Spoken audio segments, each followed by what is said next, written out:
Wondering, the Eagles were a really good football team. I mean, a really, really, really good football team, John. That's analysis for You're really breaking news. The question is, can they keep it up? It's Kincade Salciunas, 97.5 The Fanatic.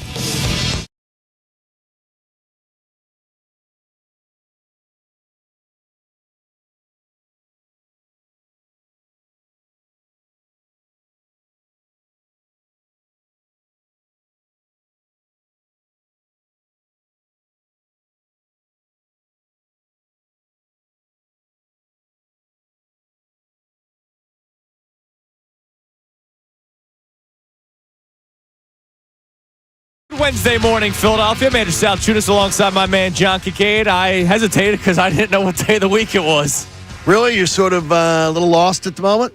Yeah, well, I got a short week this week, so I was kind of confused. I'm trying to figure out what the hell day it is. Yeah, short weeks are nice, aren't they? Yeah, well, it's not like I'm taking a vacation day on Friday. It's Daddy Day. That's still okay? Yeah, no, listen. You don't have to get up. I get to sleep until at least 6. That's Exactly. a 2 hours. I'd be waking up right now. I love the fact that you say the Eagles were a very good football team. I think that's the kind of compelling content Yeah. that are going to keep people interested to tune into the show today. That's analysis. I love having Andrew DeCecco on, but who needs him when I bring that to the table? Hashtag analysis. The Eagles were a good football team. So let's break this down.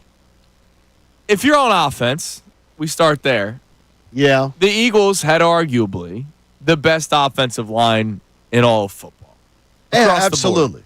Well, I think with their pedigree leading in, what they've always been, I'm not going to give the nod to Detroit I got you. ahead of them. I'll say Detroit. I think Detroit played as well as them, though, this year. Okay. But then if you take another step forward with the offensive line, the depth was incredible. Fred Johnson, anytime he had a play, was spectacular. It's incredible. Tyler Steen in the regular season and in the playoffs. A guy they wouldn't even dress in the last game of the year last year Yep.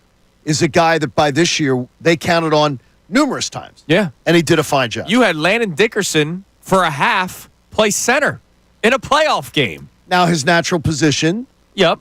so he's a guy that's very comfortable It's doing that. been some time. But it's been time, and he's able to step right in and look really good doing it. A.J. Brown, Devontae Smith, we know how amazing they are. You could say that they had down years statistically because of the run-first approach for this Eagles offense. Saquon Barkley, of course, runs for 2,000-plus yards. Do you feel that they did? Statistically, yeah. And I mean, statistically, we know they did. We can do math. But do you think that they did? No, I didn't. I didn't feel that way either. In fact, I think Devontae Smith maybe had his finest. Yeah. With the highlight reels he produced. Oh, it was ridiculous. It was unbelievable. But you know how I felt all season long. As long as if it was efficient, I was happy. Sure, The only absolutely. game that wasn't efficient was the Panthers game, and they addressed it, and it got better. Then Because you and your dad were there pounding beers. Yeah, that we didn't help. Then you go to the other side of the ball. Defensive line, other than Bryce Huff, everybody contributed, even to guys like Moro Jomo and Thomas Booker. Everybody contributed to me, I would say, above expectations. Yeah, Nolan Smith absolutely. absolutely was above expectations because a lot of people were, after 1 year, labeling him a bust. And he really talked about found himself second half of the year and the playoffs. He did. His best stretch was the playoffs. Yeah, he came along really, really strong. Second half and then feeding into the end. Nobody expected that. Nobody expected it. When Brandon Graham was playing before the injury, Brandon Graham was playing better than anybody could have expected. Right. They found ways to, everybody thought, including myself, so I'm not saying that I didn't, that when you knew you weren't going to have, you were not going to have the most dynamic pass rush, how were they going to get to the quarterback? And this team got to the quarterback in historic proportions, especially in the Super Bowl. Yeah, I was worried going into the season that I thought I had a team that could compete for an NFC championship game, but losing Hassan Reddick would be a big loss for him. We all thought that was going to be a huge loss. And it was not. No, and we had every reason to think it would be, though. Yeah, absolutely. Linebacker play. Zach Bond, all-pro. Nobody saw that Dean, coming. Incredible season. You look at your corners. Darius Slay played spectacularly. Quinyon Mitchell, Cooper DeJean, they were both finalists for Defensive Rookie of the Years. And then you had a very good season from Reed Blankenship and Chauncey Gardner-Johnson second half. He had a rough first half of the season, but really came to form that second half of the season and was one of the best players on defense for the Eagles. So the reason why we go through this everybody, it seems, played to a level of expectation or above a level of expectation. Hell, Saquon Barkley played above a level of expectation, right? We knew he was going to be great, but did anyone think that we would be talking about Eric Dickerson's rushing record when they first signed him? Nobody was thinking that. No, I didn't think it too, because if anybody had said that to me, I would have said, yeah, you're not getting that on a team that has A.J. Brown and Devontae Smith. Right. They're gonna lean too much on the passing game to have that be the case. Or it would be more balanced. I would have thought around 1,500 yards, honestly. And I would have been happy with it. If you had given me that number, I would have said around 1,500. And I would have signed up for it. I would have loved it. And it would have been great. Correct. Now, here's the deal. Yes. Can they do it all again? Is one of the questions we have. Who played over their head to the point where you go, all right, that may come down a little bit next year? And if that's the case, is that going to be detrimental to the team? Or are they still going to be, which they will be, one of the contenders for the Final Four? I mean, let's face it. We went through an article yesterday that we will bring back up later on this hour. A guy on CBS ranked the last 25 Super Bowl champions. And the 2024 Philadelphia Eagles, the winners of Super Bowl 59, came in at number 1 out of the last 25 Super Bowl champions. Which is wild. And when he did his breakdown, Brian Diardo, you totally understand why he said what he had to say. So the question is, can they keep this up? Maybe not this level of elite play, but hopefully close to it, where you're once again talking about them being in the NFC Championship game next year. I don't think they can to that level. To that level. I think a lot of things came together beautifully. Beautifully. Do I think that they can... Do they think they're going to have as many over-the-top performances? I do not. But I do think that they can still be an incredibly effective team, and I think there are a lot of reasons for it. I think there will be a huge rise in competition next year. Huge. Compared to what they were before. Their schedule next year is brutal. Yes. So I expect some of that. Will they be 21 of 22 people healthy for the vast majority of the year? I don't believe that's going to happen. Yeah, hard to assume that, even though the Eagles have done it twice now in the last 3 years. It is. It's hard to assume that that's going to happen again. Do you have historic seasons like, is there any way that Saquon Barkley's rushing for 2,000 yards next year?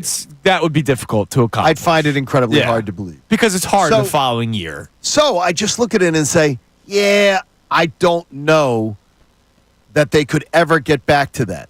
And you're not saying that they're going to fall off and not win. We're talking about, again, put this in perspective. The Eagles, according to this guy from CBS, the 2024 Philadelphia Eagles, the greatest Super Bowl team that won over the last 25 years. And I would say to everybody in this town, if we're being honest, if I'm giving you truth serum this morning, going into Green Bay weekend, I would say 40% of this fan base was freaked out. A lot of people were. That Jordan Love and the Packers were coming into town. Not this show, damn it. We weren't. Chest day. Yeah, we weren't.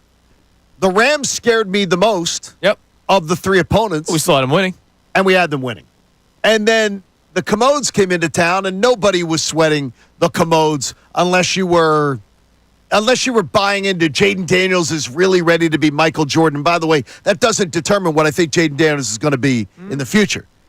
So they go from that to then absolutely dominating one of the most dominant franchises in the sport in the Super Bowl and embarrassing them. Yeah, embarrassing them.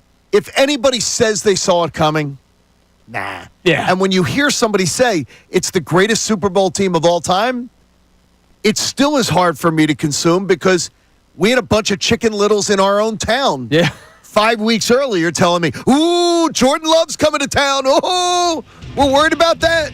So that's hard for me to consume. Yeah. Even look, I was chesty, but I'm not like that even was way above my pay grade. All right, so coming up next, we'll continue this discussion. There are players that we believe will continue to play at the same level, if not better. Look, Quinyon Mitchell and Cooper DeJean are rookies. I expect them to get better as they continue to grow in the NFL, like we saw the leap from Jalen Carter year 1 to year 2. But are there some players where you're looking at and you're going, All right, they were really, really, really good this year. They might still be good next year, but maybe not as elite. Yes. We'll give some of the names on both sides of the spectrum. Coming up next, it's Kincade and Salciunas here on 97.5 The Fanatic. ESPN's Tim McManus on the best show ever.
Hour of Kincade and Salciunas is presented by Bradford White Water Heaters. Bradford White, they're here for the pro.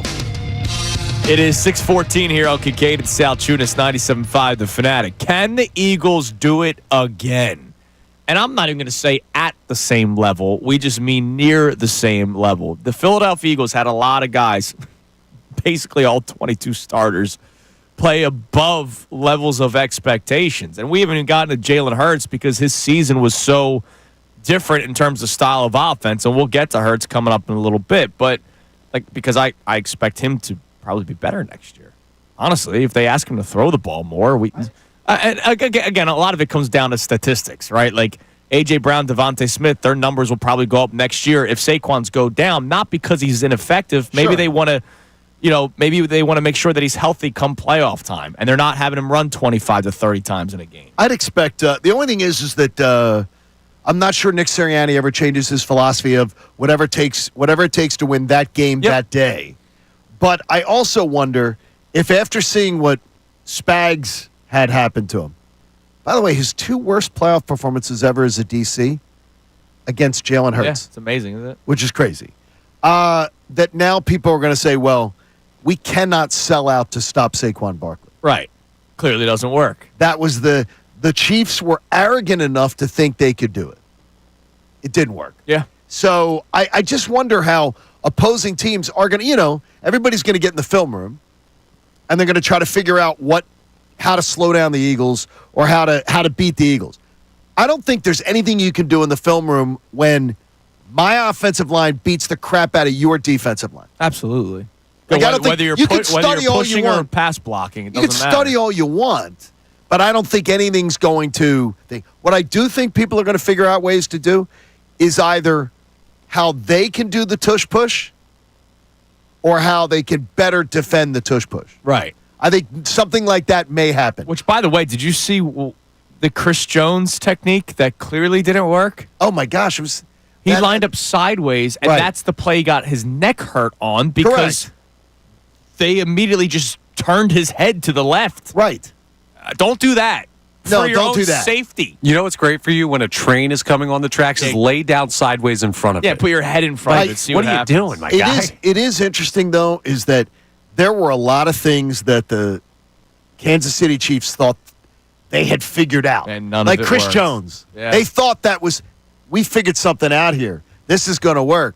And then on the very first time they got to try to defend it, And he gets hurt. done. He gets hurt. You don't want to mess around with neck injuries. no, absolutely not. All right, so let's go with the come to earth side of things first, and then we'll get to the more positive on the next segment. Sure. Who is a player, and I think we all kind of agree that Saquon won't have 2,000 yards again. If he can have 15 to 1,800, we're still thrilled. But who's a player that may have played over their head this year that could come down to earth a little bit next season? Mine is going to surprise you, All right. and it's Quinyon Mitchell. Okay. Because of the fact that I was seeing numbers the other day, he is one of the least, he will go down as a top 3 least thrown at corner in the NFL in history. Wow. For a rookie starting games. I think that will change because there are teams who I think now are going to try to study things and figure out how they can get ways to at least not exploit him, but throw his way more. Okay. Especially And- if Darius Slay's gone. Exactly. Darius Slay's gone, but the thing is, though, they weren't throwing. What shocks me is they weren't testing this kid as a rookie, and they were more going after Slay. Yeah. And Slay certainly made them pay. He's one that is on my radar.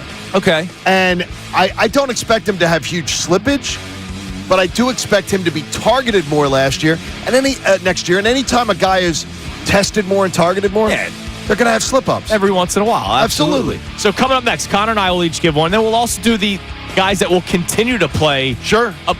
You can't say above their head if they continue. That means that's just who they are. So we'll get into that coming up next. Also, Connor had a great idea before the show. What? Topic development, baby. What world What was is that? this? On how we can add to this conversation. We mentioned the CBS article, how the Eagles are numero uno over the last 25 years as Super Bowl champions. The other 4 teams in the top 5, what did they do the next year? We'll discuss that next. It's Kincade Salciunas, 97.5 The Fanatic. Fanatic Sports Update. Some things never change. I'm Connor Thomas, and while the Eagles continue to enjoy the positives of winning the Super Bowl, there are still some that don't fully believe in the Birds and what they accomplished this year, or maybe just the franchise quarterback. Pete Prisco joined Kincade and Salciunas yesterday to talk about his ranking of Jalen Hurts among other NFL QBs. He's a good player. He's in the group with the same guys. They're all the same guys. He's not there's only a certain amount of elite quarterbacks in the National Football League. Then there's a group of a bunch of guys that are all together. So he's in the group group of good but not elite, according to Pete Prisco. I don't know what people have to do to win over the national media at this point, but it should be an interesting offseason of Eagles narratives, and it should be an interesting offseason for Eagles coaching decisions. Doug Nussmeier, who was the quarterbacks coach for the team this past year, he's finalizing a deal with the Saints for the next offensive coordinator job down in New Orleans. So now it's 2 positions on the offensive staff that the Eagles will have to replace. The NBA All-Star break ends tonight as the Lakers host the Hornets. The Sixers are not back in action until tomorrow, but they'll take on the Boston Celtics in a big game at home at the Wells Fargo Center at 7 p.m. Flyers still off till Saturday. We'll talk to Adam Schefter coming up at 7:55. I'm Connor Thomas for the home of the 76ers and Flyers, 97.5 The Fanatic and 97.5thefanatic.com. Ricky Vitalico. The Eagles completely out.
Wednesday morning. John, I haven't said it yet today. Championship Yeah, it Wednesday is. morning here on Kincade and Salciunas. Also a Shefty day. Adam Schefter joins us coming up around 8 o'clock, 7:55 to be exact. Wonder what dicey information. I want to dive right into the offense coordinator thing because I'm anxious to see if it's going to be in-house or out of the house. Looks like it's going to be in-house, Johnny.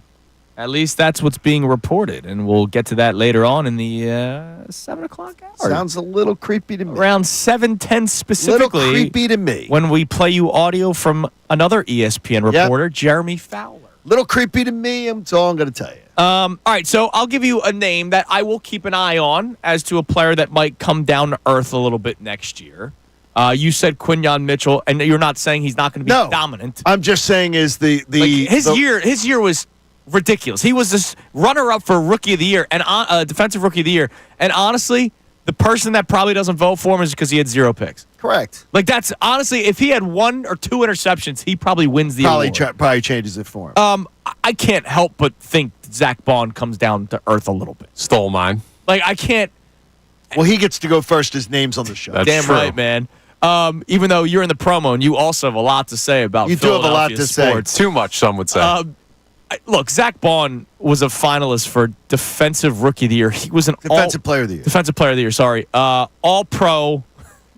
Look, he's still probably going to be really good because what he did over the course of the season, nothing was ever exposed. Like, you knew that Nakobe Dean struggled a little bit in pass coverage. I didn't see a single thing where I said, all right, that's something that a team can expose against Zach Bond. Now, the smartest offensive coordinators will have an off-season of preparation to try to go up against Zach Bond. But when you have this pass rush, when you have these corners, it makes everybody's life easier, including the middle linebacker. Is anybody leaving that you think could contribute to him taking a step back that would affect his play? I mean, you know how I feel about Darius Slay. If he's not back, I'm curious to see how DeJean goes from inside to outside. If that's the tack that they take, I still think he's. No, I'm saying with Bond, with your take of Bond, like that would affect his play. Is anybody potentially any of the exits on defense? Well, that's what I'm saying. Slay You think it'll affect him? Because middle of the field's now a little bit more exposed with I your. think it's going to be a little whoever more. your slot receiver is. They're not going to play as well as Cooper DeJean, who also was a top 5 finalist for Defensive Rookie of the Year. Zach Bond is probably look. For all I know, he's still Pro Bowler next year. I'm just saying, all pro. That's hard to recreate, especially when he did it for the first time. So that's just a guy that I'll keep an eye on. That I think maybe comes back down to earth, but still plays at a high level. We both pick guys who've done it once. Exactly. Connor? Does Connor take one that's it. done it once? Yeah, I'm having trouble thinking about another guy. I'm surprised. Honestly. None of us went for the low-hanging fruit. Which is? Saquon Barkley. Oh, well, Andrew we kind of said, brought yeah, that take up. I that one off understand. the Is that okay? So if we take that one off the board. Yeah, that one's off the board. Yeah, I look around the offensive line. I don't really have a good pick. I could go with just like positional. Whoever plays right guard, if Mekhi Becton leaves, will not be as good as Mekhi Becton was this year, probably. Fair.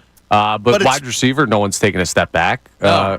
Hurts, I don't think is going to. If anything, I think Hurts could play better. I think he plays better next year. I think he plays better next year. Goddard in a contract year. He was a monster this year, but he still has more on top of how he played. The defensive line, I don't think anyone's taking a significant step back. Well, that's the thing. All these positions you're talking about, and this goes to the other side of the conversation. And by the way, we'd love to hear from you, 610-632-0975. Like I was saying them brought up yesterday, watching a little bit of one of the reports that was done, NFL Network doing a little thing where, like Jordan Davis, 2 was better than 1, 3 was better than 2 for his career. Now he goes into year 4. Right. But every year improvement. But maybe Vic found a formula for Jordan Davis because it's not like he was playing 80% of the snaps. They're not asking him to do as much, and they're maximizing what he brings to the table. So the other side of the discussion, right? So who do you think could come down to earth? And we're not saying stink, right? Just comes down to earth. Who do you believe is who he is and may even be better? And I do believe Jalen Hurts is even better next year. I don't believe there's a come down for A.J. Brown, Devontae Smith. There's a lot of guys on this team that I expect to play at the same level, if not better. Jalen Carter could be even better than what he was this year. That's hard, too. Because honestly, he played in an incredible when he's being compared to Aaron Donald. Aaron Donald did it year in and year out. That's a guy's a future first ballot Hall of Famer. But will his supporting cast be the same? Right. Creating the same level of attention? Well, It's Jordan just- Davis on rundowns will be there. It's Right. just when they took Davis off the field and put Milton Williams out of there, Right. you're gonna have to try to replace Milton Williams, and that leads to a good. But here's the deal: Jalen Carter's still gonna be double teamed. Right. The question is, does the replacement of Milton Williams get the job done in terms of getting to the quarterback or stuffing the run whenever it's a third down run play when it's not a traditional run, run Yeah, down, sure. which is when Jordan Davis is off the field. I don't think it's Jalen Carter we have to worry about. I think it's whoever replaces Milton Williams that's going to get the job done. That's fair. Carter's going to get the attention next year too. Oh, he's going to even get more attention. Yeah, absolutely. He's somebody that the amount of times that he was doubled and even triple teamed, there's going to be a lot of film study on Jalen Carter. He's going to need a few little tweaks in his bag of tricks. Yeah. Because they're going to do some things they're going to try to break him down. Absolutely. So we'd love to hear from you on that conversation. Who do you think comes down to earth? Who do you think remains at the same level? And who do you think gets better next year for the Philadelphia Eagles? You can climb in at 610-632-0975. Does Bryce Huff play better next year? Can't play worse. That's what I'm saying. No, he's got to play. And there's no. Now, what I would just say is this: Bryce Huff. There are a lot of people that are wanting to say bust, terrible, it was awful. Remember that is what people were saying about Nolan Smith Got a going lot of into players, this year. yeah. Nolan Smith was getting a lot. Now, of a little that. bit different. Nolan Smith, second-year player in the NFL. Bryce Huff, I got you. second team. And there was But the concerns of him coming into this year about, was he really just getting the sacks when he was with the great defensive line and they too. were up big? Well, the only thing is, though, he's with a great defensive line. So maybe it can be recreated. Could be. Maybe Vic Fangio with a year off. He's had an offseason because Vic Fangio was trying to incorporate two rookies into his starting lineup. He was trying to An outside linebacker to an inside linebacker. He was trying to maximize Jordan Davis, who is a little more of a one-dimensional player than maybe the Eagles had projected him to be. An elite one-dimensional player. Elite, but he's trying to figure out what brings it to the table. Maybe Bryce Huff is the off-season Could be. project. Yeah. Because nobody's taking the contract and they're not cutting him. Like, I'm not buying Bryce Huff stock right now, but if you have it, you'd be dumb to sell it. Like, there's a better chance that he performs in some way this year than he's just an absolute non-factor again. Now, Eagles fan 33 Yes. sends in on Twitter. He said, in my opinion, he was responding to our video out. He said, we had Super Bowl expectations before the season, and the team performed as such. I'm going to cry BS on that. When I said in May that you guys had plans NFC Championship game weekend, I got a ton of pushback. You did.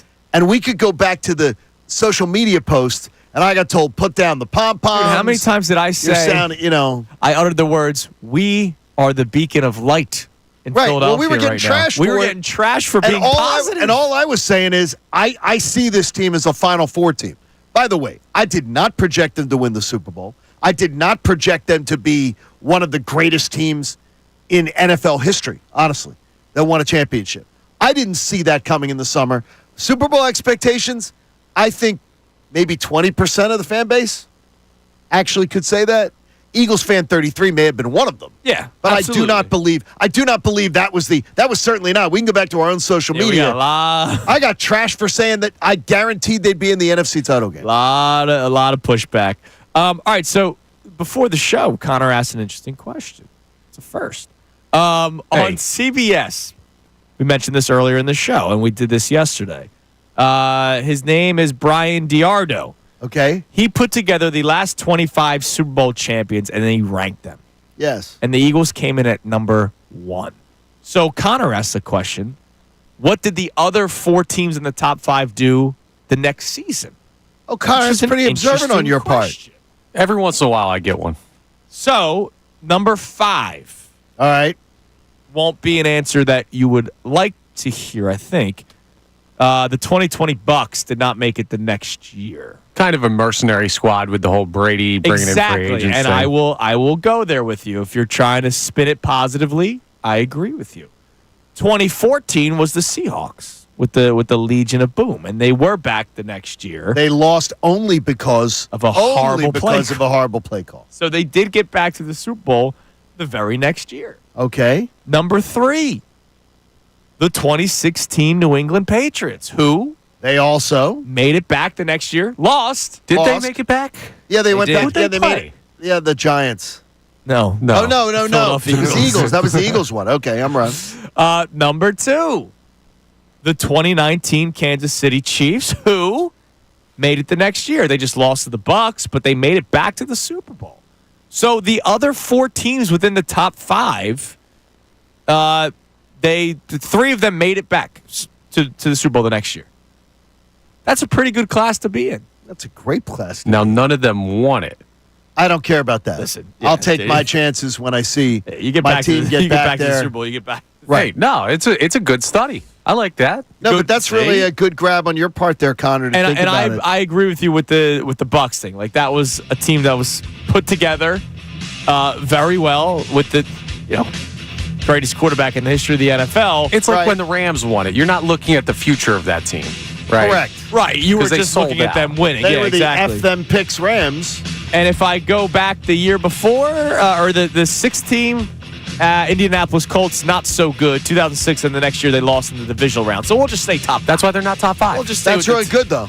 Just stay with the top 5. I like that. All right, so we'll check our text line coming up next. You can text in or call in 610-632-0975. Can they do it again? We're not saying getting back to the Super Bowl.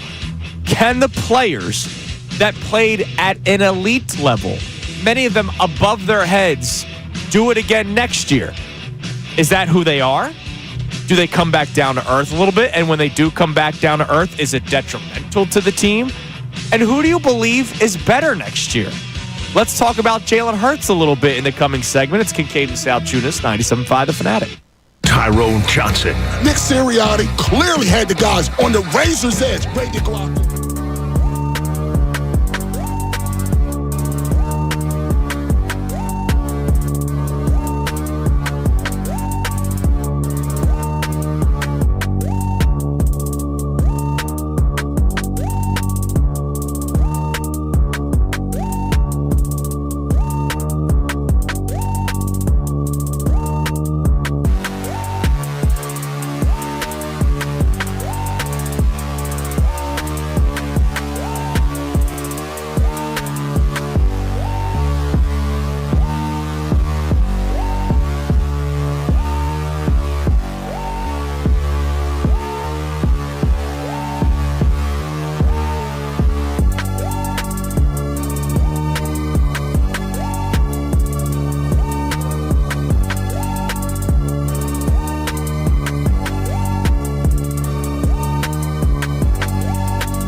here on Kincade Salciunas, 97.5 The Fanatic on this Championship Wednesday morning.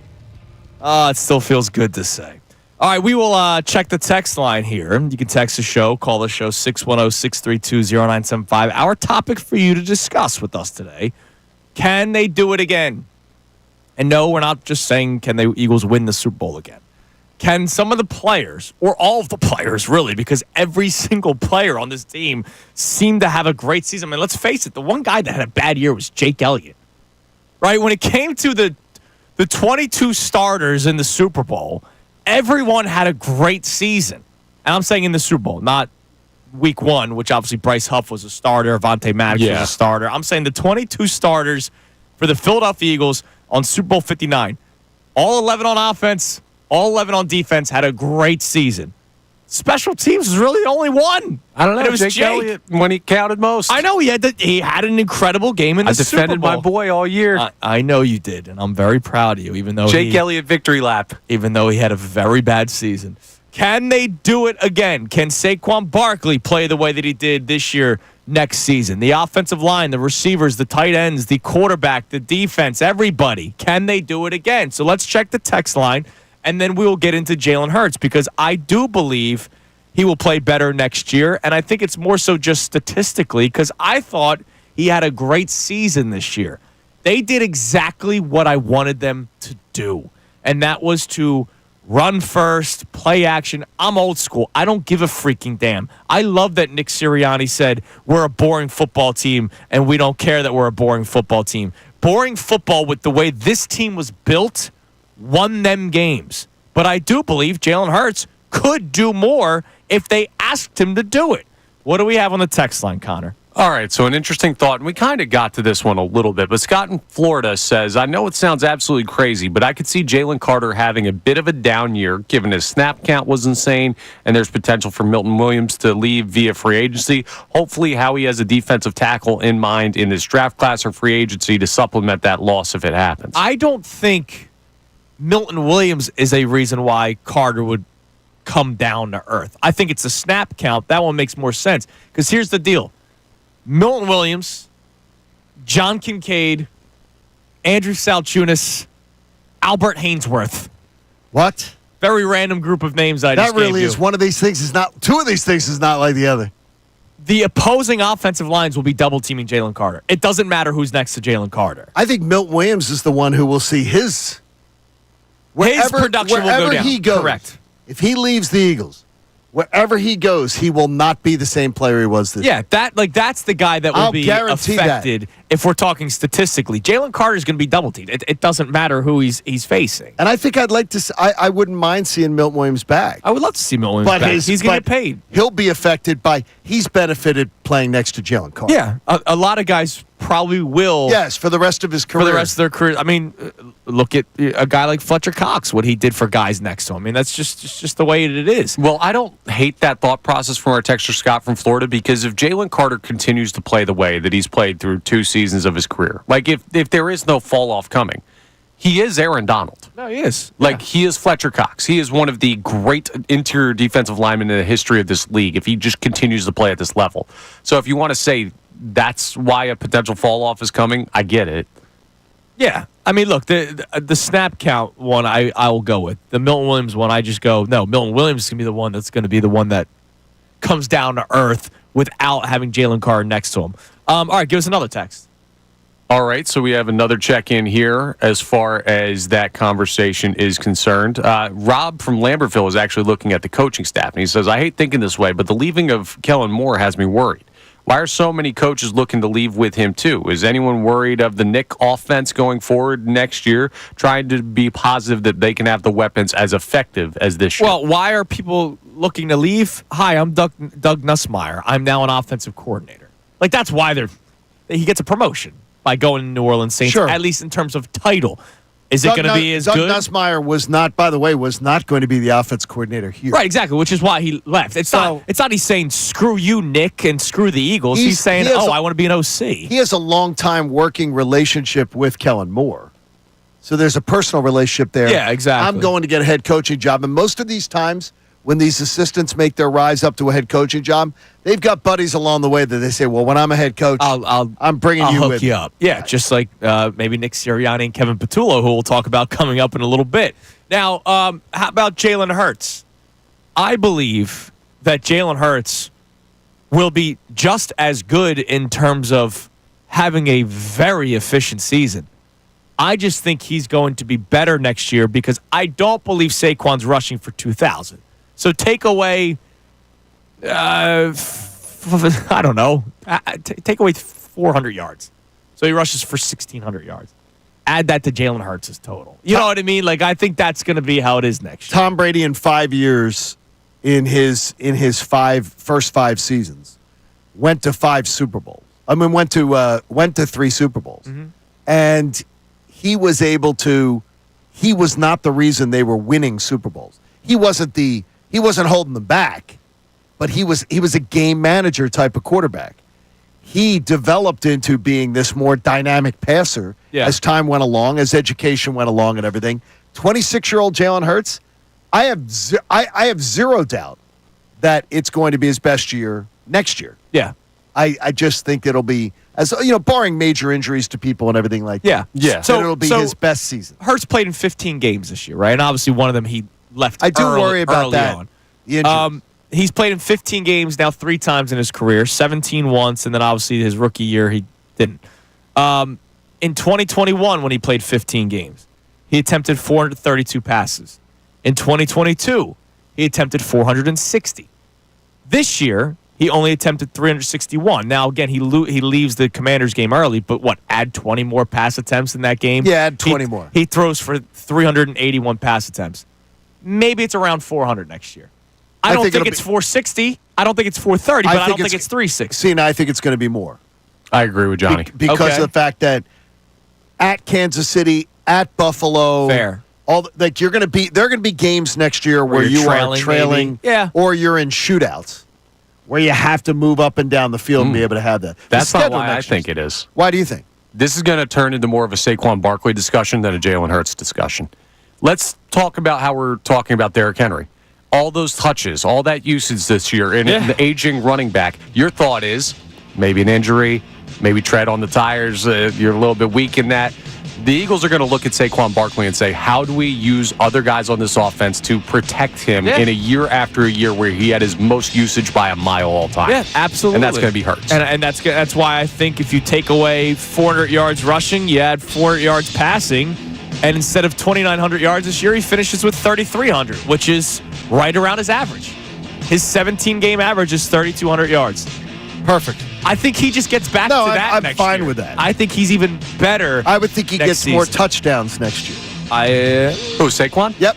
Yeah, he better. Saquon. He fell on the 1-yard line 8 times. I know, it was unbelievable. 8 times. All right, coming up next, we'll reset today's topic. We'd love to hear more from you at 610-632-0975. And also, we're not diving deep into the Phillies yet, right?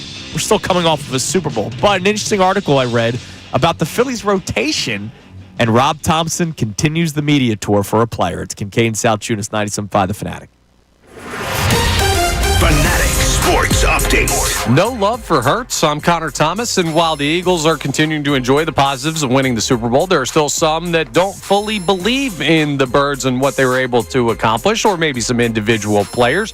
Pete Prisco joined Kincade Salciunas yesterday to talk about his ranking of quarterback Jalen Hurts. He's a good player. He's in the group with the same guys. They're all in the same guys. He's not there's only a certain amount of elite quarterbacks in the National Football League. Then there's a group of a bunch of guys that are all together.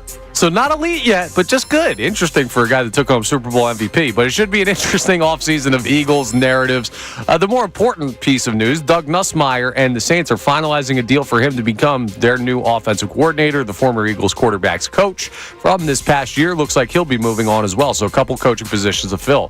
The NBA All-Star break ends tonight as the Lakers host the Hornets. Sixers back in action tomorrow at 7 p.m. as they'll host the Boston Celtics. Flyers still off till Saturday. Adam Schefter will join us coming up at 7:55. This update's brought to you by Allstate. Some people just know you could save money on car insurance by checking Allstate first. So what are you waiting for? Check Allstate first for a quote today. You're in good hands with Allstate. I'm Connor Thomas for the home of the 76ers and Flyers. 97.5 The Fanatic and 97.5thefanatic.com. Bill Colarulo. Once again, Jalen Hurts.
It is 6:54 here on Kincade and Salciunas on this Wednesday morning. Championship No, it's Wednesday morning. Adam Schefter joins us coming up at 8 o'clock. You'll hear from Jeremy Fowler coming up around 7:10 about his reporting on the potential new offensive coordinator of the Philadelphia Eagles, which could concern some of you. We lost the quarterback coach.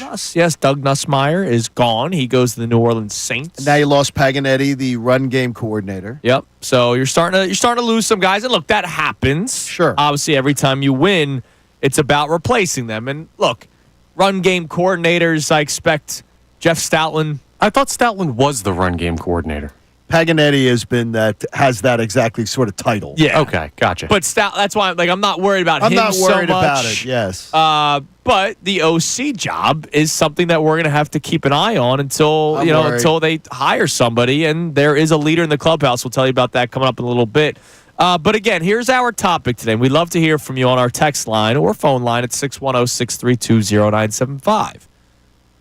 Who do you believe can continue to play they played this year, maybe come down to earth, and if they do come down to earth, would it be detrimental to the team? Or who do you believe is even going to get better?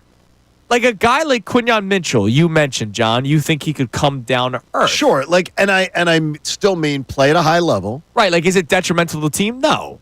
But he absolutely could not be as maybe effective as he was this year. It was ridiculous what Quinyon Mitchell did this year. In his rookie season. And I do believe without somebody on the other side that is as veteran and as savvy as Darius Slay, I would say next year that I don't know that Cooper DeJean and him would be ready to be like the most effective duo or one of the best in the NFL right away. So you don't think I'm interested because we talked about this a little bit yesterday. You guys both think DeJean just slides out to the outside. You don't think Howie? I'm not saying splash. You mean think go veteran? Yeah, he could. Yeah, it could. He could, and the thing is Howie has had some good luck. Secondary is somewhere where Howie finding stuff, and I hate saying scrap heap about professional athletes, right? But has been able to find stuff in the bagster. Darby was good for you for a year. Right, outside of other Steven franchises. Nelson was good for you for a year. Yeah, he can find guys like that, and I would be okay with that, I guess. Patrick Robinson was good for you for a year. I'd be fine with it if Vic Fangio is the one doing the shopping. Right. I'd even feel better. Vic was teaming up with Howie on that because Howie's had good luck with that. Yeah, he has. He's been pretty good at finding. And let's face it, in today's NFL, like slot corner is not like you're the slot corner. No, like the slot receivers in today's NFL are ridiculous. Yeah, or but you're going up against top tight ends. Right, but why can't Cooper DeJean play outside? I'm not saying not that athletic enough. Yeah, Andrew, what are you no, trying to? he's sneaky athletic. Oh, is he? No, actually, I still remember Sneaky Athletic officially got put to bed. I forget what game it was, but remember Tom Brady said he's got freakish athleticism. And I was like, if the go quarterback doesn't go sneaky athletic, that's officially done. I told Andrew, my old college broadcast partner, Dave Spadero at the parade. It was so uncomfortable when they told him, "Hey, introduce them." You can hear it on the mic. Introduce them as the exciting whites. And I see the hesitation on Dave's face. And then he turns back. And then he's like this. And he hesitates. And then he comes out and he goes, "The exciting whites." Because he was uncomfortable doing it. I don't get the uncomfortable nature. Remember Shefty? That weird when McAfee, Dude, he was like, "Wait a minute. Exciting whites." He wouldn't say it in his actual voice. The world we live in today. Yeah, I get it. The way people clutch their freaking pearls over everything. Exciting whites it scares people. I don't know why. It's funny as hell. And by the way, it's a name that was given to him by his African-American teammates. Yes. That's Now, even better. Exciting whites aside, like my biggest argument for Cooper DeJean on the outside is I do still think, even though slot corner is important in the modern NFL, very important. Outside corners are more important. And I think he's too talented to not give him that opportunity. Like I think he's too good at the position to not put him on the outside. So you'd rather have him try that? Yeah, and if he fails at that, you move him back to slot, and you have a lockdown slot cornerback for the next however long. What do you mean you just move him back? When? Like the following season? Yeah. Like Because you're not going to fix it in season, is what I'm saying. Like, well, it depends on who you bring in. Right. Yeah. You bring in like an Isaiah Rodgers type guy, right, to be a backup that could be serviceable if need be. You move Cooper outside. You bring in another slot guy, or you keep Avonte Maddox. I don't know what you do there, but then Maddox Maddox cannot come back. okay, then somebody else. Congratulations, you're champion. Yeah, exactly, but he cannot come back. But I'm trying DeJean outside. Okay, and I understand why you're doing that. And the thing is, too, is there is something to be said. What Connor's talking about there is when you draft a guy to do a job, Yeah. and you say that's the guy. It's very hard sometimes for an organization to say Landon Dickerson was supposed to come in here and be Jason Kelsey's replacement. Then they found out he could do something else and said, well, before that, it was Sayamalu. Exactly. So they find that. It's going to be a challenge, but I'm not going to worry that Cooper DeJean's not up to the challenge. No, if he goes the outside, I'm just saying, like, he was elite at slot. So maybe I'd rather keep him elite at slot. Do you look at their upcoming season and look at the opposition and say, okay, let's say, who are the guys they're facing are slot guys more dangerous than the teams they're facing? I than don't. outside I don't guys? do that. But I'm not a football coach, so maybe Vic Fangio. Well, you're not a does. real football guy. See, a real football nerd like me. Well, now today that the thought is in my I head. know. well, I'm going to get a text from him tomorrow about Good. slot By the way, if receivers something on versus this, outside like I will sit receivers. and look at it and go, oh, maybe they keep him in the slot. No, I just look at best player, Right. best position. Do you think it was you're- like Quinyon? Remember Quinyon Mitchell in the beginning of camp was going to be your starting slot corner Yes. because Isaiah Rodgers was playing so well, and then Mitchell eventually beat him out for the job. Whoever Vic Fangio thinks is the best player at the position, they play. I'm not worried about opposition. Good idea. That's just me. Well, Nerd Boy will be on it. Not today, though. Today's class day. Yeah, you can't But do Nerd that. Boy will be. You're listening to 97.5 The Fanatic, WPEN and WPEN HD1 Burlington, Philadelphia. Beasley Media Group station broadcasting live from the Comcast Business Studio, powering possibilities. So again, 610-632-0975. Who do you believe comes down to earth, continues to play the way that they play, or could be better next year when it comes to the Philadelphia Eagles? But real quick, side note, as we move away from the Eagles for a few minutes here. The Phillies obviously started camp. Sure. Spring training. Bryce Harper was back. The raw milk. Obviously I don't not even- causing. I don't even want to make By the way, jokes. I had a couple, I was about to say the listeria is gone, but I don't want to even make I had a jokes couple about that. doctors reach out on email yesterday who listened to the show, Thank you. and they both were like, you guys aren't really the messengers for it, but yes, Yeah. raw milk, especially with youngsters, Yeah. is not a good thing. I'm just like, this is just me, right? Everybody can do their own Right. thing. When something's been proven since the 1880s or Yeah. 1860s, like, I'm gonna rock with that. All thing. right, The yes. the almost 200 years of data. It says I'm gonna rock with that. Milk one. aside, the Phillies are back. they're back. They are Yeah, I read an interesting article from Corey Seidman the other day of NBC Okay. Sports Philadelphia about the rotation. So Topper, earlier in the week, talked about how the rotation could have a different order this year. What? So no, that's not the audio. You'll play that one. Get that clip though. So Topper said that this could be your rotation. Wheeler as your ace. Sanchez number 2. Okay.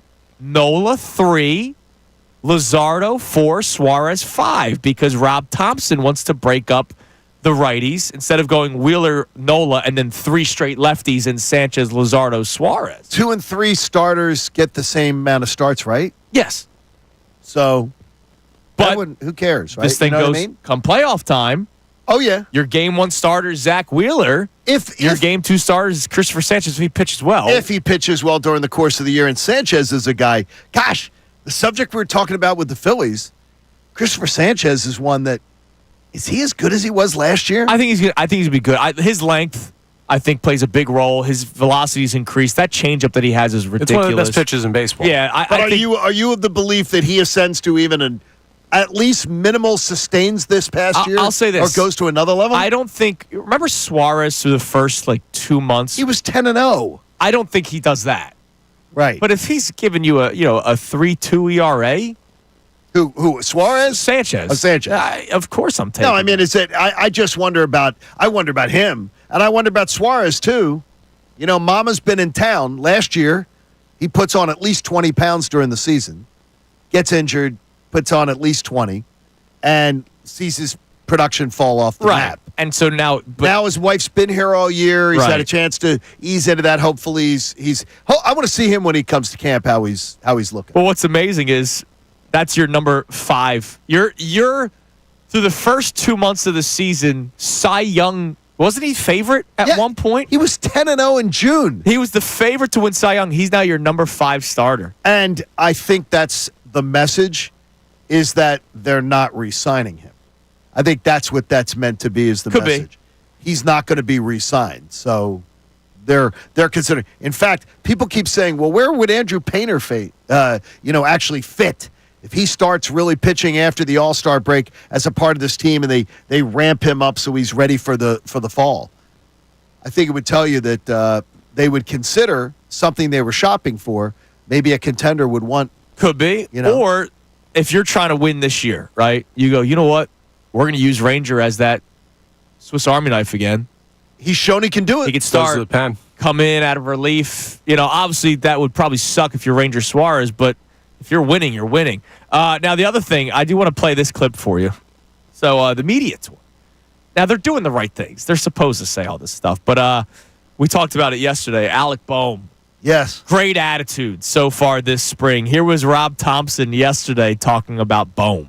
His mindset yesterday, I haven't seen him today, but I talked to him yesterday, and a bunch of coaches were around him for a long time with Bobby and Paco and getting him ground balls. And they said he's so positive, seems like a different guy. Like he's grown up and again, he's grown up so much since we first brought him to the big leagues. And now looks like he's taking another step. So I'm really excited to see what he can do. Wait a minute. Connor gets in my ear saying, I'm going to destroy you on this. This is ridiculous. What? First of all, are we talking about a 20-year-old? Or are we talking about a grown man who's approaching 30? And we're worried about him finally growing up? And more importantly, what does he have to be freaking mopey about in Clearwater when he hasn't played a game in 6 months? And that's my thing. What's he have to be mopey about? I used my first day of school analogy yesterday. I'll use it again. I was always ready to go first day of school, Connor. Did you have all your notebooks? Everything. Yeah. And then I almost failed every single class. Yeah, the whole PR tour thing. Do you remember the player you said that about with the Philadelphia Eagles? Yeah, Nolan Smith. Was he a monster this year or not? Yes, he was. So sometimes the PR tour is based in fact. I believed in Nolan Smith. Hold on. I will fight you right back. Did they try trading Nolan Smith this offseason? They did not. Was Alec Boehm's name mentioned a million times this offseason? A million times. I'm just saying, the whole saying positive things about a player who didn't have a great year doesn't make them not that. He had a good year. He hasn't proven it. He actually had a great year. It was his attitude, and then they tried trading him. The players had a coup. They benched him for a playoff game. Because they couldn't stand him being on the field. There were teams that literally did not want to trade for him because of the attitude issues, and now they're doing the media tour. They're doing the right thing. God forbid I believe him. You can believe him. But he hasn't done anything to prove it. You're all excited after one. He showed up in Clearwater where it's gorgeous and sunny. I'll be there He next hasn't had any pressure on him. Month. Yes. All right, coming up next, we get back to the Eagles. Jeremy Fowler reports on the new OC, potential new OC for the Eagles. Hear that next on Kincade Salciunas, 97.5 The Fanatic. Mike Missanelli. The best Philly sports victory of all time.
o'clock hour of Kincade Salciunas is brought to you by the Bet Parks Online Casino and Sportsbook app. You can play your favorite casino games and bet sports. You love to play and you play to win. So if you bet Parks, you got to be 21 in Pennsylvania or Jersey. Gambling problem? Call 1-800-GAMBLER. It is a championship Wednesday morning here on 97.5 The Fanatic. It was cool to see that, for no particular reason, Ricky Patalco called you during the commercial break. Yeah, I love Ricky from the best show ever. He just wanted to catch up with you. Just catching up. We're talking about that. He's look. Some people are going to take the bait every single time. There's nothing that Alec Boehm has done. Nothing that Alec Boehm has done to show you, wow, he's got it fixed, folks. Now he's going to be very mature, and he's going to be a great teammate. They're saying all the right things. He arrived in. You know what he did? He moved into his Clearwater condo rental, and he's enjoying gorgeous weather. And he maybe took a few swings in the batting cage. Maybe some fielding practice.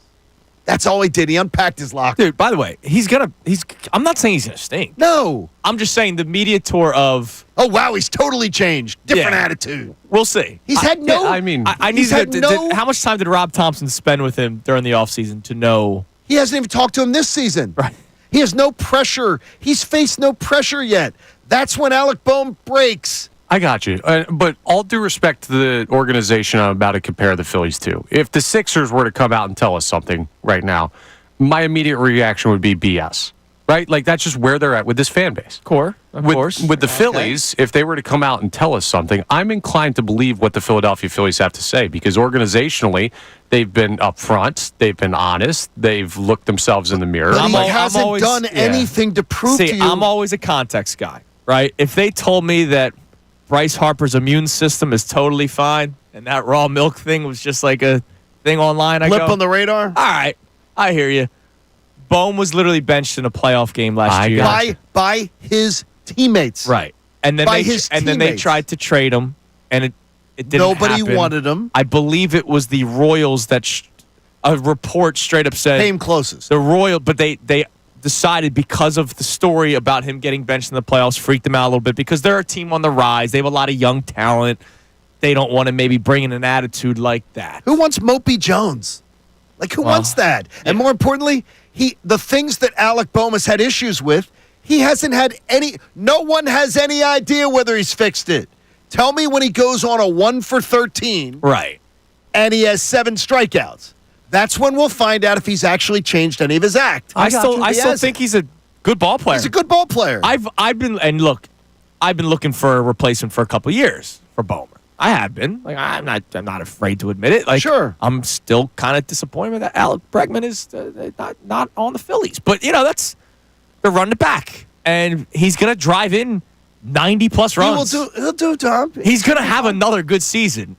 And when the pressure's on, and the crucible of pressure, is he going to be like he was in 2023 when he was literally like melting down, having to have arms put around him and everything like that?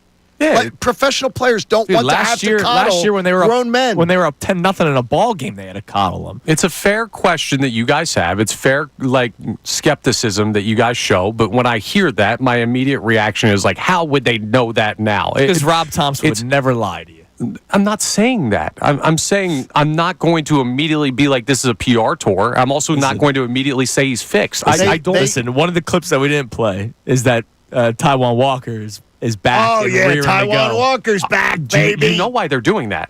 Because the only out for Taijuan Walker is they're going to try and trade him if he has a good spring. That's the exact same reason they're doing it for Alec Boehm. No, it's not. I heard Rob Thompson last year say that Taijuan Walker's velocity was up and the gun just wasn't like.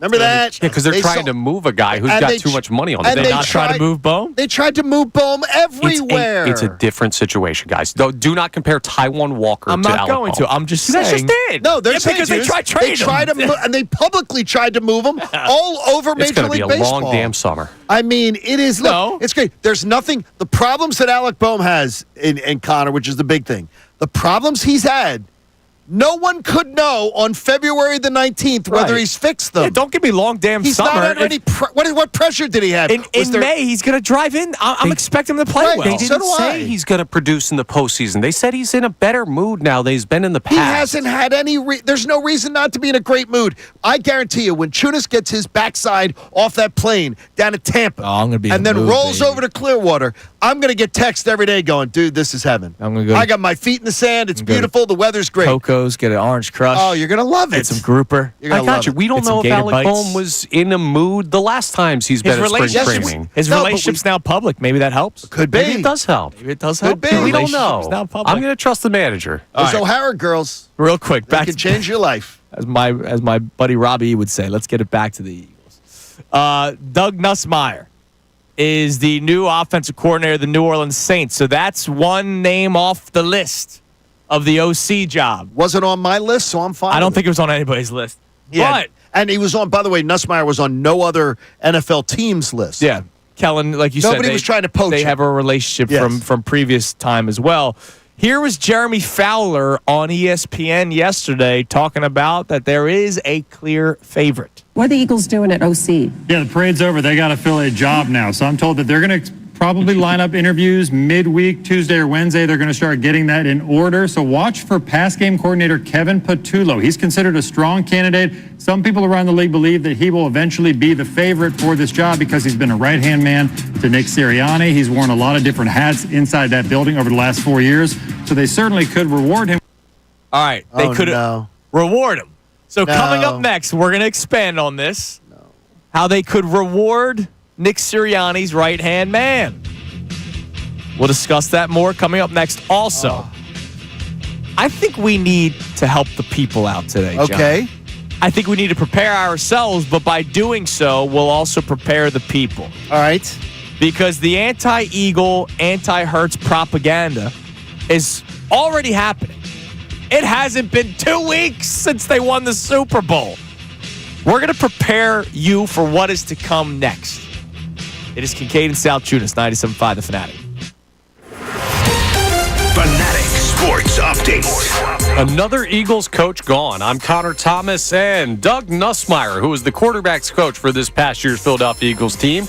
And the Saints are finalizing a deal for their offensive coordinator job. This would make him the OC under former OC here in Philly, Kellen Moore. So Doug Nussmeier seems to be out of the building. You've already got to replace the offensive coordinator. We're going to have a lot of eyes on the coaching staff as the Eagles head into the offseason. There's also a lot of eyes on the national narrative surrounding Eagles quarterback Jalen Hurts and really the rest of the championship-winning team.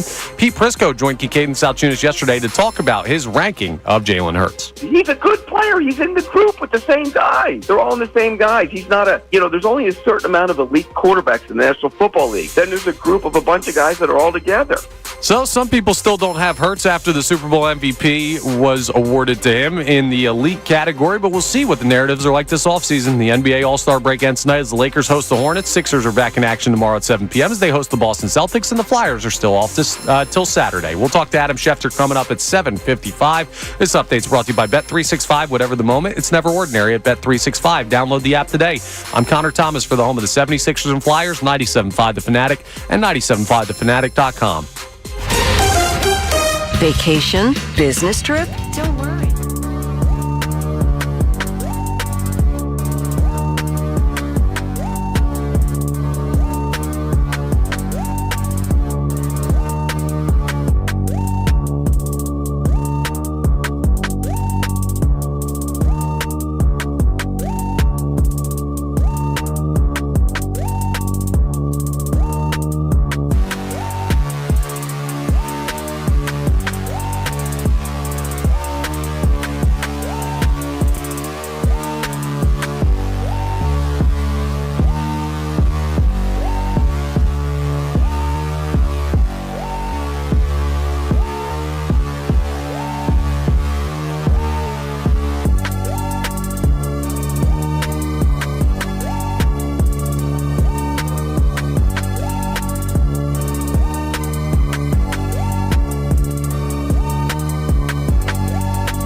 Adam Schefter will be joining us coming up at 8 o'clock.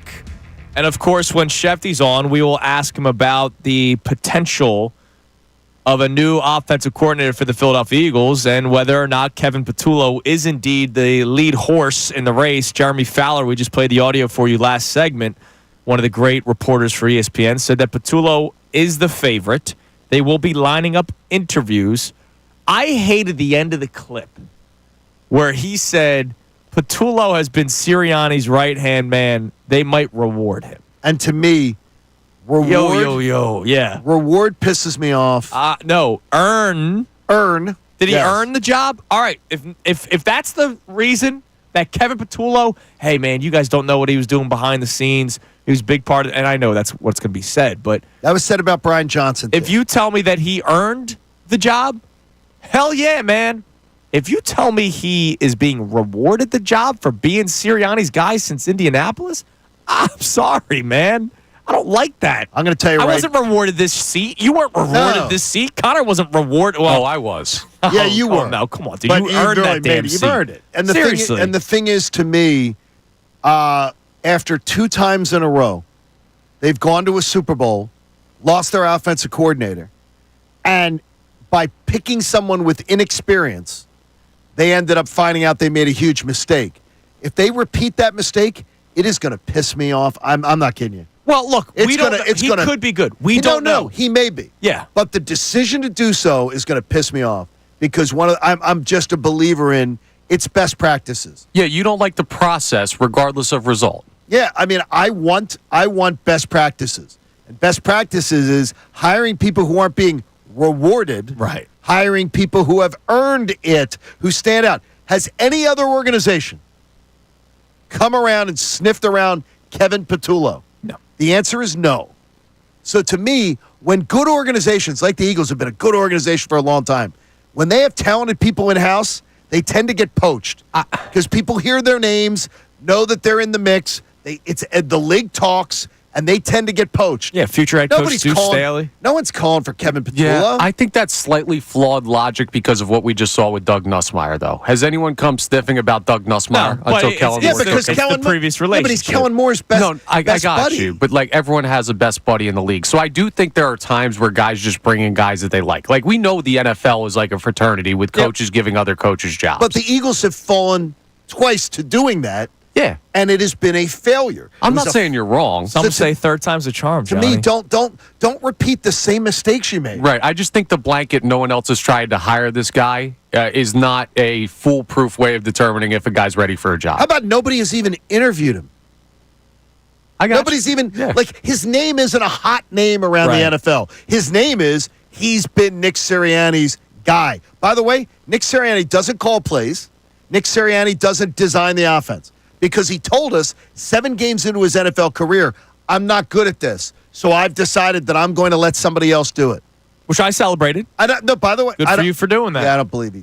I get it. I don't believe for a second it And was then I'll his celebrate the Eagles' decision to make it. And Sirianni not being a bitch boy about it. Yeah, absolutely. I admire. So, look, I'm not going to be – you said you'd be pissed if they hired him. I'm not going to be pissed if they hired him. I will be.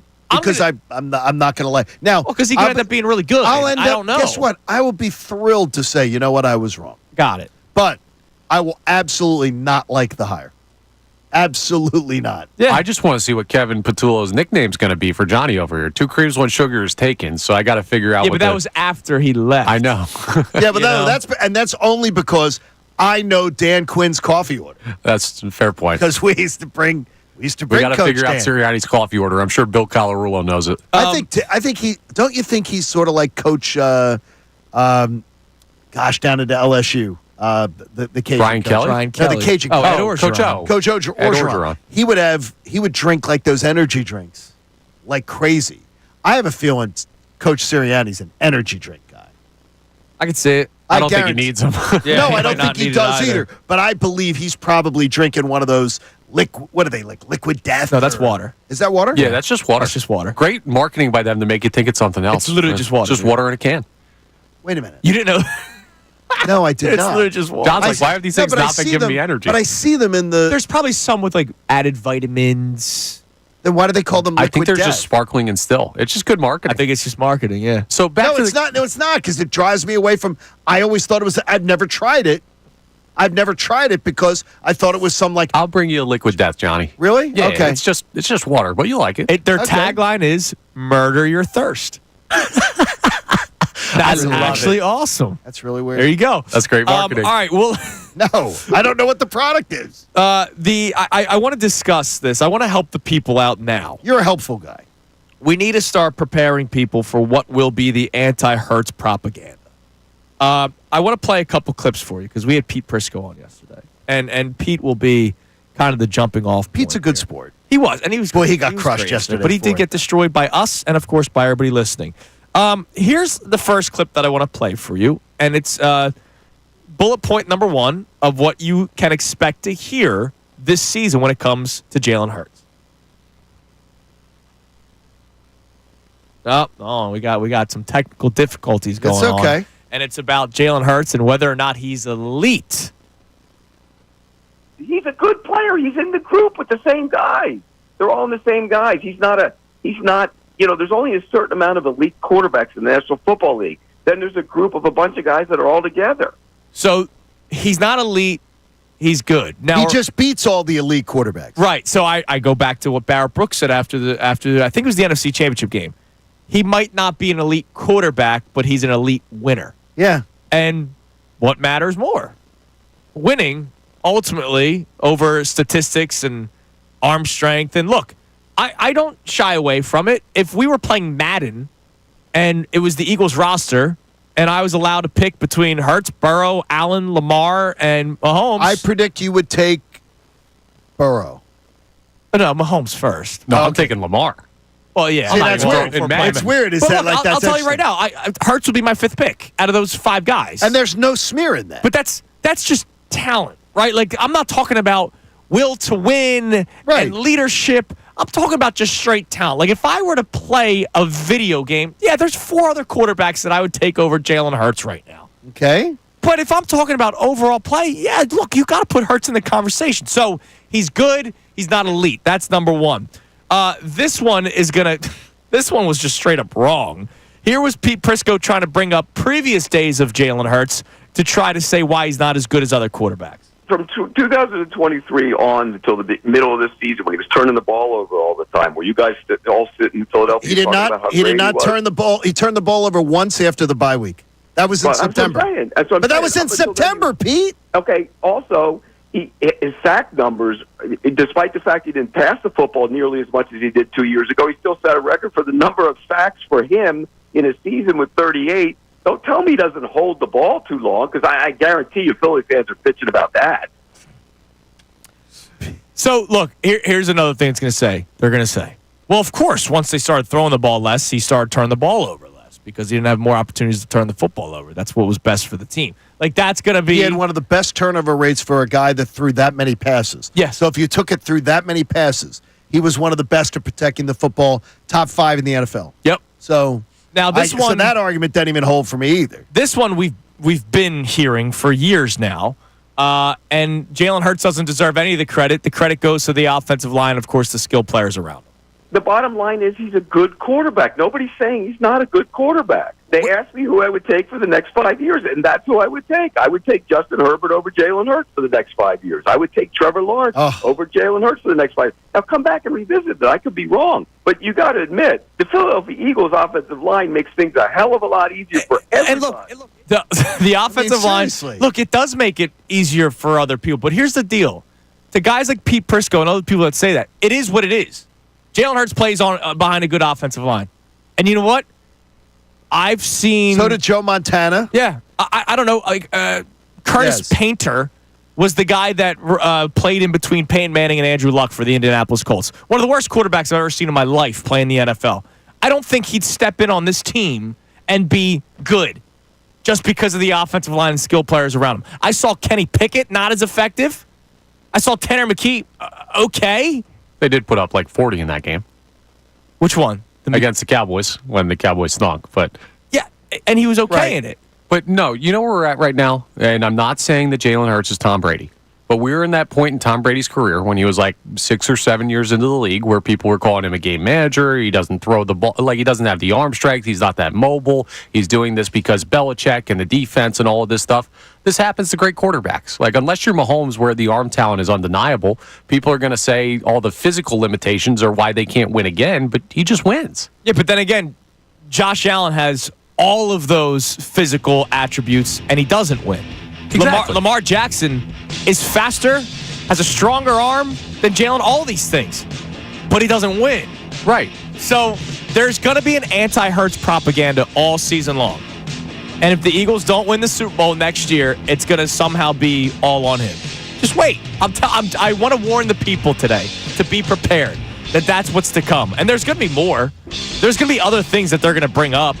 Oh, he's more of a running back than a quarterback. Yeah. I mean, we've heard all that nonsense. So just be prepared for it. Because they won the Super Bowl, it's going to be louder next year. Because guys have to say something to get reaction. I'm just preparing the people, Johnny. All right, coming up next. Not only do we have an anti-Eagle or Hurts propaganda, we also have anti-Eagle propaganda. But the Eagles are fighting back. There's another Eagle that fought back against the media. Hear who coming up next. Also, we'll check our text line. It is Kincade Salciunas, 97.5 The Fanatic. Mike Missanelli, Bill Colarulo, and Ray Dunn.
Championship Wednesday. I've just been told by our man Joe the Cynic to keep it up. He says, milk it all you can.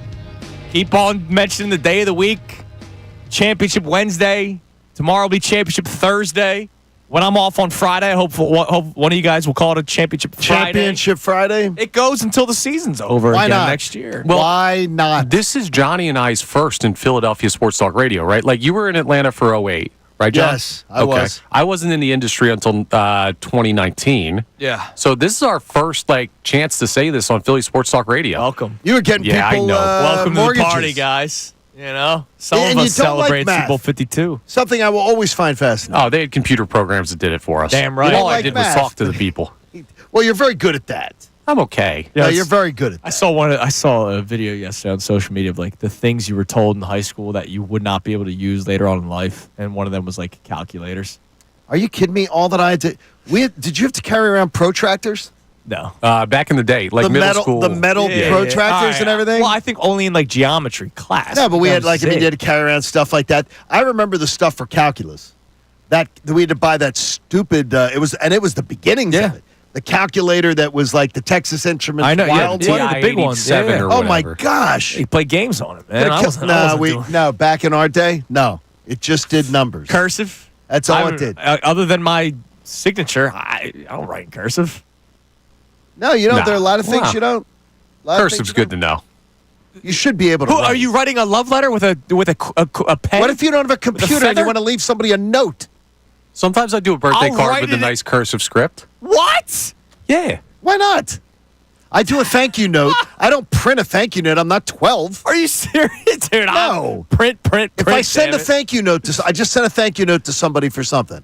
I do not send. I don't. feather pen. Dip it in the I ink. don't know. I take a pen, a normal Salciunas pen. he's got the pen all the way And in I- his hand. and I- like a and I- Anti-cursive, caveman. brother. Yeah. Oh my gosh, you're printing out a thank you note. What are you, 12? Yes. Thank you for coming to my birthday party. Love Andy. I appreciate it my looks train. like the name on the Yes. bottom of Woody's boot. Dude, I can't tell you. Other than my signature, I don't know the last time I wrote in cursive. Wow, that's incredible. It was probably third grade.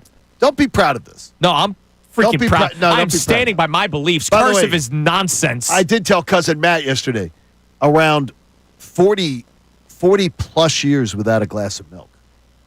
how about that? I do not drink milk, so the whole milk discussion. Yeah, I'm not a milk guy. Now that Coop has it, Right. I take a swig every once in a while so it There you doesn't go. go to waste. That's I all. love the championship Monday, and I love that it's carrying over. Damn right, man. By the Championship way, Wednesday, I should say. I love that the Eagles are fighting back. Chauncey Gardner-Johnson, the latest Eagle to be fighting back. He, too, responded to the Emmanuel Acho. Oh, he did. Cowboys are just, one off season away from being the Eagles, which was, by the way, we touched on it. Do you know how moronic of an opinion that is? Any team is one Eagles off season away from being back in the Super Bowl. But he said it like it's easy. Any team could try to get an all-pro running back, all-pro linebacker, draft your first, second, and third round picks all hit in their respective roles, 2 starting corners, and then a rotational edge guy. Every team is one Eagles offseason away from getting to the Super Bowl. That's stupid. No, the Giants are not one off season. Yeah, they're No, just I'm saying if 22 you- Pro Bowlers away. No, but 21. that's what I'm They've got saying. Malik If you Neighbors. get 6 Pro Bowlers in an offseason or finalists for awards, then of course you could potentially do something come playoff time. But that doesn't just happen, which is why that's a stupid opinion for Emmanuel Acho to have, which is why I appreciate Chauncey Gardner-Johnson responding in all caps, stop comparing us, please. I love it. I love that There the you local go. guys are fighting back. It's good. I'm glad to hear it. He said they not like us. Damn right. Damn right. That's good work by you. All right, what do we have on the text line? All right. Well, we do not have any Sorry, more Kendrick mentions. I'm all fired up because I just sometimes I get it. They have to say something every single day. We do it for a living as well. Sure. I get it. And some guys sold their soul for the take. I totally understand. Good for Emmanuel Acho's probably making 20 times my salary. All right, good for you. But it's stupid to say stuff like that. The Cowboys are one Eagles offseason away. Well, the Name me thing the is- team that's going to have the offseason the Eagles had again. And here's what they're going to say. They're going to say, what is Andrew talking about this morning? So the thing is the risk and reward of saying something stupid is, wow, we got people talking about the stupid stuff we Absolutely. said, You're and right. they feed off it. That network feeds off of it. Yes, they do. That's You're their right. business model. All right, what do we got on the text line? We have a check-in from someone who's talking about who could have a big season next year compared to this year for the Eagles. And they say if Jalen's throwing more, you can't double up A.J., Devontae, and Dallas Goedert. I think Jahan Dotson has a big come-up next season in the third wide receiver role. I think more than what he did this year, because I do believe full off season with the team helps, but I don't think he's, he probably finished with 200 yards this year. Yeah, but listen, he was more effective in the postseason. I wonder if that's a sign of things to come. You know what's funny? He was more effective. He had, 3 catches? Yeah, but one a touchdown, another one an inch I know, away. but what I'm saying is he was more effective because of how ineffective. He had 216 yards this year. He had 19 receptions. Look, I like Dotson. I think he's a good player, but with the talent around him, he's only going to get so many cookies. But look how many times the production down from A.J. Brown and Devontae Smith. Some of that due to injury. Yes. And the amount of targets they get. There just weren't enough targets for him. Right. And I do believe he will have a glow up next year. Yeah. I do believe we're going to see from 200 yards a lot to more. 400? 450, 500. He's not going to be having 200-yard gains. No, he's not.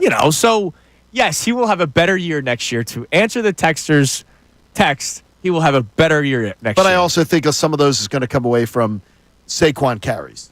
Yeah, it could be. Yeah. All right, let's go to the phone. Let's go to Brian in Dallas. What's up, Brian? Hey, guys, how's it going? What's Good, going? Brian. How are the Hey, guys, people sorry. down in Big D? Are they still miserable? I don't listen. I ain't got a lot of time. The answer is yes, but I wouldn't really get into this idiot you were talking to yesterday. I was trying to go to the phone. but I Pete couldn't. Prisco. Yeah. Pete, I want to talk to Pete. Right? Hey, John, is Pete an old guy like me and you? Pete's Older guy like- Pete is probably, I'm guessing, around 62. That perfect. All right. I want to talk to Pete for a minute. Pete, with your idiotic analysis of Jalen Hurts and his offensive line, I want you to tell me right now, because arguably the 2 greatest offensive lines outside the Eagles, outside Philadelphia Eagles in NFL history are the 60 Green Bay Packers and the 90s, the Cowboys line of the 90s. Donovan McNabb statistically has more wins, better accuracy, better touchdown to interception ratio, and a stronger arm than Aikman and Bart Starr. I want you to tell me, because Aikman and Bart Starr had better lines, that Donovan McNabb is a better quarterback. Then I'll agree with you. But we both know you will not say that. And he won't. And then he'll never say, like, what Randall Cunningham did as a quarterback. Right. Without an with an offensive line that failed him miserably. Exactly. And that was the most, at some point, and I was, in the beginning, when we drafted Hurts, I was on that bandwagon. Didn't like him, saw how he made a mistake. But at some point, you're given more information to make an analysis. The man wins, period. I don't care if he can only throw 10 yards. If he's bringing me championships, wins, playoff wins, that's the guy I want. That's all that matters. And Love that's you, why, Brian. and thanks for the call, Brian. Barrett Brooks said it best. Best thing out of Dallas. He is might Brian. not be an elite quarterback, but he's an elite winner. Yes. And, hey. Winning matters. Well- Winning matters. Not turning the ball over in critical situations. It matters. I forgot to mention one of the new propagandas. Oh, no. That Super Bowls don't tell the truth. Gee. Really? Who's trotting that crap out? It was a fan account. Oh, no. Well, then that's it. Of the Dolphins. Here's the tweet. Jalen Hurts winning a Super Bowl for Josh Allen, Tua, Joe Burrow, Justin Herbert, Lamar Jackson, Trevor Lawrence, all of who are superior quarterbacks. Oh, yeah. Just kind of shows how Super Bowls are truly meaningless. Did he put Tua on that list? Yes. Oh, my gosh. Shush up. Adam Schefter joins us Sit down. next on a Shefty Wednesday. Kincade Salciunas, 97.5 The Fanatic. Fanatic Sports Update. Nussmeier goes to NOLA. I'm Connor Thomas, and the Eagles have lost another coach to the New Orleans Saints. First, it was offensive coordinator Kellen Moore, who became their new head coach. Now, Doug Nussmeier and the Saints are finalizing a deal for their offensive coordinator job. Nussmeier was the quarterback's coach of the Birds this past year. So 2 positions for the Eagles to fill. The coaching carousel is going to be interesting, especially this late into the coaching hiring process. The narratives around this Eagles team and the quarterback are also going to be interesting this offseason. Pete Prisco joined Kincade Salciunas yesterday to talk about his ranking of quarterback Jalen Hurts. He's a good player. He's in the group with the same guys. They're all in the same guys. He's not there's only a certain amount of elite quarterbacks in the National Football League. Then there's a group of a bunch of guys that are all together. So Jalen Hurts is in that group of guys all together. So not enough love for the Super Bowl MVP. I think Eagles fans would say so, but we'll see what the narratives are like this offseason. The NBA All-Star break ends tonight as the Lakers host the Hornets. Sixers back in action tomorrow at 7 p.m. as they host the Boston Celtics. Flyers are still off till Saturday. Adam Schefter joins us coming up next. This update's brought to you by Mercedes-Benz. At Mercedes-Benz, there's a reason they go the extra mile, from testing their vehicles to creating AI that can anticipate your needs on the road. They demand that every car is worthy of their star because it's Mercedes-Benz. I'm Connor Thomas for the home of the 76ers and Flyers, 97.5 The Fanatic. Not only can you listen to The Fanatic, but you can also watch.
Shefty Wednesday morning as Adam Schefter joins us momentarily. Of course, you're listening to 97.5 The Fanatic, WPEN and WPN HD1 Burlington, Philadelphia, BZ Media Group station, broadcasting live from the Comcast Business Studio, powering possibilities. When we speak with Shefty coming up here, we're obviously going to ask him about the vacant offensive coordinator position for the Philadelphia Eagles. If you remember last week when he came on, he was wondering why Jeff Stoutland just wouldn't get the OC title. I don't know who would call plays, though. Like, that's the thing, because Sirianni doesn't.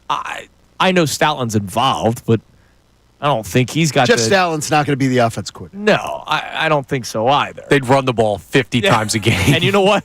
I'd probably be okay with it because they're really good at it.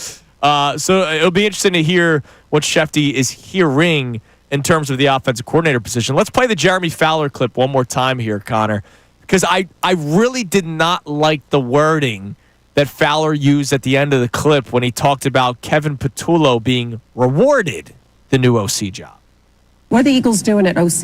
Yeah, the parade's over. They got to fill a job now. So I'm told that they're going to probably line up interviews midweek, Tuesday or Wednesday. They're going to start getting that in order. So watch for pass game coordinator Kevin Patullo. He's considered a strong candidate. Some people around the league believe that he will eventually be the favorite for this job because he's been a right-hand man to Nick Sirianni. He's worn a lot of different hats inside that building over the last 4 years. So they certainly could reward him. They could. I hate the word. And you know what's funny is the first time I heard it, I didn't until you focused on it. Yeah. Now I'm driven crazy by the words. Listen, man. When us guys We're gonna reward guys are self-made here in the radio industry, we're going to reward you. listen, I don't like that terminology. So, you know, I worked in a consulting firm for part of my life, and I was a senior manager, then a director. But literally, director, you had to get the vice presidents had to make you a director. Yeah. And they had to look at your work, and you had to go in and you had to compete. One person was going to be made director. You had to earn it. And there were 3 people competing in the firm that you're buddies with, that you go drinking with and everything. Course, yeah. Only one of you is getting it. I don't want this. Oh, yeah. He's been around. It's his time now. No, that's not how successful organizations work. Well, let's talk to Shefty about it. He joins us on the Comcast Business Hotline. Every day in business is a big day. Let Comcast Business get you ready for what's next. And he's brought to us by Landis Block. Create your very own jaw-dropping backyard paradise online at landispc.com. Shefty, we're still celebrating the Super Bowl a little bit, but now we're already turning our attention in the league that never sleeps. We just played audio from one of your coworkers and Jeremy Fowler about the vacant OC job and how he believes Kevin Patullo is the leading candidate and that it's because they might reward him the job. I don't like that terminology, Adam, rewarding somebody just because he's been around Sirianni for years. What should we call it then? Earned? Is has he called? He's never called plays at the NFL level before. I have a Super Bowl team, right? So I kind of want what's best for the team. Have other NFL teams called about him? I mean, is he a hot name, a hot commodity? I mean, they were in the middle of the playoff run, but I don't recall him getting any interviews. No, he did. Yeah, he did. Yeah. That's what scares us. Right. So he's just getting it because he's literally the friendship with Sirianni. Well, it's the right place at the right time, and their playoff run lasted late, and coaches got jobs, and they're late into the hiring cycle, and the combine is next week. And sometimes, you do it special. You know what I would do, and this is, I'm sure they won't do this, but I would. Why do they have to fill the position in February? Why can't this go till April? Why do you need it? By the way, if Kevin Patullo is worthy of that job and then he can get the job in March or April. What's the rush? Jim Groh, Brian Johnson. Last 2 times the Eagles have been to the Super Bowl, those are the guys after their offensive coordinator left that were promoted into the position. And both guys unproven, both guys, with ties to the organization and everything, and both it was a failure. I don't want to see them do it. I don't want to see them do a trifecta. Well, back to my point. Again, if Kevin Patullo is worthy of the job, I have 0 issues with that. But why not make this a thorough, meticulous process? Now, if they just go hire him, first of all, I don't think the rules allow them to just go hire him to begin with. Okay? I don't think that that's the case. Yeah, I know that they have interviews set up this week for other candidates. Okay. Yep. Okay, good. That's great. Again, I think I go outside the box a little bit. Now, you're looking, it's a tough job to fill. It's a demanding job.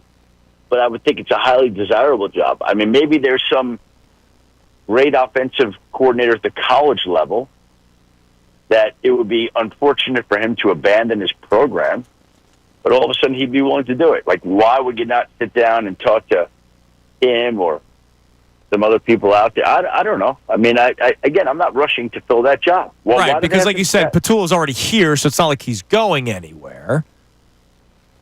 Yeah, and it's not like they need the offensive coordinator to call a game next week, right? I mean, what do they need that guy to do right now?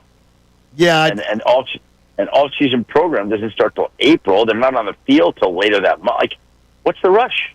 You know what we've had on our agenda all week long is the amount of national media that all along, like by the way, the majority of national media on those panels where they pick playoff games, picked against the Eagles the majority of the time, against the Packers, against the Rams, against the Commodes, and then against the Chiefs, and they picked against them.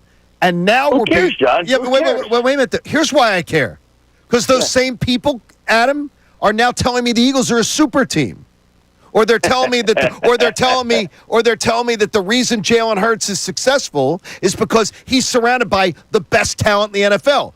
Well, where were all those experts when they were picking the Green Bay Packers to beat them, and the Rams to beat them, and the Commodes to beat them? When if they have the best talent in the NFL, what were they doing? They can't backtrack like that. Well, that's how the world works, unfortunately, and it's very easy to look back on these things and just adjust to the moment and speak out like that now. You know the truth, John and Andrew. You know the truth. You heard it. You heard it, right? So that's all that matters. Who cares what they say? Who cares if they think the Eagles are a superpower? You know what? They're a really good team. They're going to have a chance to compete again. You need things to go your way. Everything went their way this year. And they'll have a chance to be there again next year. But who knows how next year's going to go? We're in February. There's plenty of time. There's still magic to conduct on that roster in the offseason. They're going to lose some free agents. We know that. It's not going to be the same roster. That's what the offseason is all about. But they're still going to be damn good. Damn right, Shefty. Now, speaking of free agents, obviously Zach Bond, a name that we're keeping an eye on, Milton Williams, Josh Sweat, who I think we all believe will get paid somewhere else. The Eagles have only used the franchise tag 5 times ever since it was added to the NFL. Do you believe they continue to go with the trend where they don't tag somebody, or do you think they try to tag one of these players that could be looking for a big payday elsewhere? I'm not expecting a tag, but again, sometimes things happen that I don't expect, so I'm not ruling it out. But when I went over my list of names, the Eagles are not on there as potential tag team. Now, as they're going through meetings, as they assess the market, as it begins to unfold in Indianapolis, and they have until, I think it's Tuesday, March 4th, to make a decision. Should they shift their thinking, and could they wind up using it? Yeah, that's always possible. I don't believe that's what I'm expecting right now, today, heading to Indianapolis next week, but let's see how it works out. I think that some teams view tags as weapons, and they don't like to do that unless they have to. I don't know if the Eagles are in a position where they have to do anything. They're going to go at this, and they're going to make some moves here, and I'm sure they hope that they can find a way to bring back at least some of those players. Not going to be easy at all. But I had not heard the Eagles in the tag conversation, and we'll see if that changes. So who do you think most likely to return, least likely to return? If I give you the names Zach Bond, Mekhi Becton, Milton Williams, Josh Sweat, how would you order that? Well, those are the 4 names, right? You know, I don't know how I'd rank them. I don't want to rank them because I don't know enough about it just yet. I'll be much more educated coming out of Indianapolis. Okay.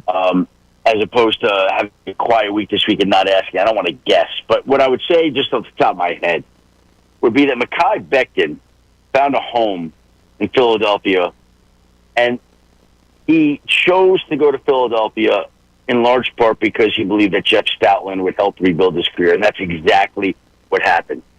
Now, he could go out and seek greener pastures elsewhere, or he and the Eagles could work out a fair deal where he could continue to thrive. So I think that Mekhi Becton is going to be inclined to stay. That's just my gut instinct. Now, could there be a team out there that throws silly money at him that makes a moot point and changes. Absolutely. That's what free agency is about. But I think he's smart enough after what he went through in New York and what he went through in Philadelphia this year to recognize, you know what? This was pretty good. I'm in a great spot on a great line with a great coach. Let's continue this. And I might not get quite as much as I would in another city, but it's going to be more valuable and beneficial for me to be here. So I think there's a real chance that he winds up staying. We did a study. Milton Williams, go on. Yeah. Go on. Milton Williams sounds like a guy who's going to get paid. Sounds like a guy who's going to leave. We did a Josh Sweat sounds like a guy who's going to get paid and who's going to leave. And Zach Bond is a guy I would think that they're going to work to re-sign and bring back because they saw how valuable it is. And the question is there a team out there that's going to pay him considerably more than the Eagles are willing to? There's my four guys. John, what were you about to say? Sorry. We did a study the other day of the 23 Super Bowl champions of this century. And 25% of them get back to the Super Bowl the next year, which is pretty good. 35% of them miss the playoffs altogether when they're a Super Bowl champ, which is a strange number. But when you look at what the Eagles have built here, does this look as sustainable to you as it appears to up close and personal being here as we do? Well, when you say sustain, what is sustainable? Sustainable constantly to be able to pencil. If I asked you to pencil in Eagles are a playoff team, Eagles are a playoff team like for the foreseeable future. Yes, I think that's absolutely realistic. But every year is not going to go their way. Sure. It's just not. Like, there are going to be injuries. There are going to be setbacks. There's going to be turnovers in games. There's going to be things that basically affect and impact teams and make it such that 35% of them don't go back to the playoffs the next year. But are they set up to be competitive and relevant and successful for the short and long? Yes, they are. Yes. But what is that? But, John, you don't know how that's going to work. Like, they have built a really good team, and they're going to lose players this offseason. And that's going to hurt, and they have to find the guys. Are they going to hit on guys in free agency? Are they going to find cheaper replacements? Are they going to hit on some guys in the draft? Like, their drafting record the last 4 years is as strong as anybody's in the first couple of rounds. Like, the amount of talent that they pulled in is incredible. And so I'm going to bet that the chances are they're going to hit again. So they'll find some help there. But that's what part of being a champion is. You lose these guys. Like, there's going to be somebody that's willing to pay Milton Williams and Josh Sweat, in all probability, more than the Eagles can and will. And so they're going to have to find guys to step in and take their spots. But and will they be competing for the playoffs next year? I expect that they will. Will they get back to and win the Super Bowl? That's hard to say. There's a lot that has to happen. Right. I mean, sure. A lot. Right? But this team is built to succeed for a while. And let's see what that means now, actually, once you get into the postseasons in the coming years. Shefty, you're the man. I love that. He's all fired up about the Eagles. I like it. Well, they're a good. They're a good team. They've got a good young core of players. You know, the quarterback wins. Like, why would you not like them? Right? It doesn't mean they're going to the. But there aren't many teams that you look at. You say, boy, I'm really worried about that team next year. Really, like, who in that? Like, again, we're back to what we always thought. J.D. Daniels is good enough to be able to unseat them. Doesn't mean he will, but that was the first year that Dan Quinn and their general manager Adam Peters took over the roster, and the roster itself is average. The quarterback is extraordinary. So now they're going to build on that roster, and they're going to help the extraordinary quarterback, and that's going to make Washington that much more formidable. They got like 23 guys they have to either bring back or renegotiate. Yeah. It's going to be tough. They'll be busy, and I don't think you're worried about Dallas, and I don't think you're worried about the Giants. So there we are. There we go. Shefty, we appreciate Thanks, it, man. Adam. As always, enjoy some time off. I know you don't have much of it. Franchise tag opened up yesterday. Next week. Yeah, exactly. So we appreciate it as always, and enjoy your time off until you're back to work. Thank you, guys. I appreciate it. We'll be in Indy next week when we talk. Next Wednesday morning. Yeah, that'll The be underwear here we go. Olympics. Yep. There it Yeah, is. can't wait, Shefty. Yeah, that's amazing that you're Indianapolis, and then free agency starts essentially The 10th. March 10th. Yeah, Monday, March 10th. So that's not far away. Nope, not at all, Shefty. We appreciate the time as always, man. We'll talk to you next week. Thanks, guys. Have a great week. There he is, Adam Schefter on the Comcast Business Hotline, brought to us by Landis Block. Create your very own jaw-dropping backyard paradise online at landisbc.com. Becton back? That was the Sure big sounded takeaway. like it. You know Adam talks to people. Yeah. You know he talks to people. You got to talk. Yeah. That's amazing. Dude, that's big, man. I love hearing that. All right, coming up next, I also love hearing Connor Thomas's voice. Do you? Yeah. During today's headlines. Not with that hat on. Today's headlines with Connor Thomas coming your way next. It's Kincade Salciunas, 97.5 The Fanatic. Tyrone Johnson, Ricky Vitalico, and Silvana Kelleher. The best show.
jump right into it. Next segment, we'll dive deeper into what Adam Schefter had to say about Mekhi Becton.